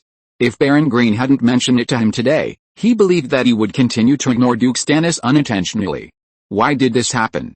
The Invisible Man? Unknown magic? It fell out of the top 100 new book list yesterday, and it finally came back today. It is now 92nd. My lords, please help me push it forward, not drive, and please vote for support. Chapter 50 Government Affairs Office, and having said that, the topic about Duke Stannis can be ended. Green has initially achieved his goal, and the rest depends on Petyr's plan. This matter is not a profound political conspiracy. It is the right time to expose the mezzanine of the Prime Minister's study. As long as the conspirator pays attention to hiding his identity, it will be fine. There is no need to remind the shrewd Petyr to hide himself in the dark, and Green hides behind Petyr. At this time, both parties will choose to keep each other's secrets. This is the political tacit understanding of the schemers. Although the name of the Royal Forest Hunt contains the word hunting, its essence is a royal activity of a long-distance nature organized by the Queen and the noble ladies of the royal territory. Royal activities are equivalent to the affairs of the kingdom, so all the gold dragons of the Royal Forest Hunt are naturally approved and released by the Minister of Finance Petyr. Green looked at the documents handed over by Petyr, combined with the list of the affairs officers, and frowned imperceptibly. Hiss, 20,000 gold dragons. Hiss, the nobles of the royal territory still know how to enjoy it. The Queen's stewards have been busy for the royal hunt for 3 whole months, and the procurement of the necessary materials has been completed. No wonder I suddenly took over the royal hunt. When I met the stewards in the hall of Meagher's Tower, I did not show any dissatisfaction, but was unusually friendly compared to usual. The benefits have long been divided by the stewards, and only the hard work of leading the team is left. They are eager for someone to take over so that they can relax. Green is jealous that his colleagues can leave the table after eating, and they don't have to wash the dishes. The noble Queen Cersei will not know, nor will she care about these issues. This is the trust of her boss Cersei, and Green can only do his best in the king's affairs. Green's character will not be too concerned about what has been missed. Petyr said, I'm actually surprised to hear that you're taking over the royal hunt at this time. The most important material procurement has already been completed. What's left is just the hard work of guarding. It's hard to do anything here and make Her Majesty the Queen value you more. Green shrugged his shoulders and said, it's my duty. Petyr spread his hands to the left and right, his eyes sincere. Baron Green, I said that we are already friends. I am very happy to help my friend within my ability. Green's excellent memory told him that Petyr had just almost completely repeated the last sentence Petyr said when Green visited him late at night. Petyr continued, although I am the Minister of Finance, in order not to cause unnecessary trouble, I can only help you add 10,000 gold royals, my friend. Green understood what Petty meant. 10,000 gold royals was Petty's sincerity for reconciliation. The Minister of Finance's additional expenses for the royal hunt belonged to government affairs, and such news could not be concealed. But as the head of the Royal Forest Hunt, Green only needs to do a little bit of manipulation. Not only can Queen Cersei's Royal Forest Hunt this time be more glorious than before, but Green can also intercept a lot. Green estimated in his mind that if he paid more attention, he might be able to intercept half. At this moment, Green was no longer jealous of his colleagues. Green stroked his chest and nodded, saying in a friendly tone, Crab will remember Lord Petyr's help. Red Castle, outside the government hall. Green said goodbye to Petyr, and just walked out of the door of the government hall. He found Jaime Lannister with a slightly dark face.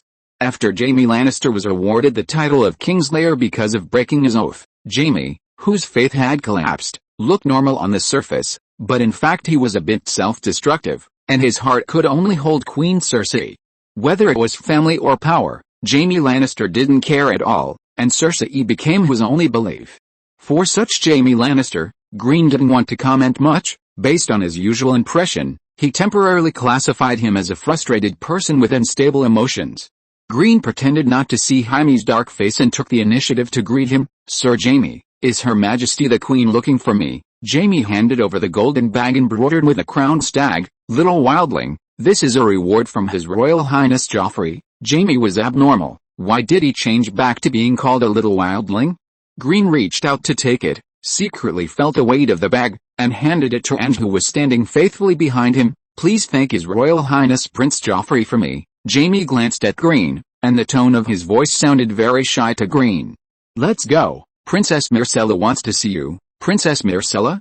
Green caught up with Jaime, who had already started walking, with a puzzled look on his face. Sir Jaime, do you know why Princess Myrcella wants to see me? Jaime glanced at Green again. She heard the story of the mermaid. The story of the mermaid? Green did not forget to ask Butler Herschel to arrange for people to spread the legend of mermaids in Whispering City in order to increase the attraction of Mermaid Harbor. Has the legend of mermaids spread to the Red Castle? Does this count as going viral? Butler Herschel did a good job. Green missed Herschel a little at this time. At the same time, the sharp-minded Green finally figured out why James showed hostility to him from time to time. Myrcella is only 8 or 9 years old, right? In Green's concept, Myrcella is just a child. What bad thoughts can he have towards her? Green recalled and confirmed that he had never done anything that might be misunderstood, either in front of Princess Myrcella or behind her. Green was a little angry. Was James targeting him alone or everyone?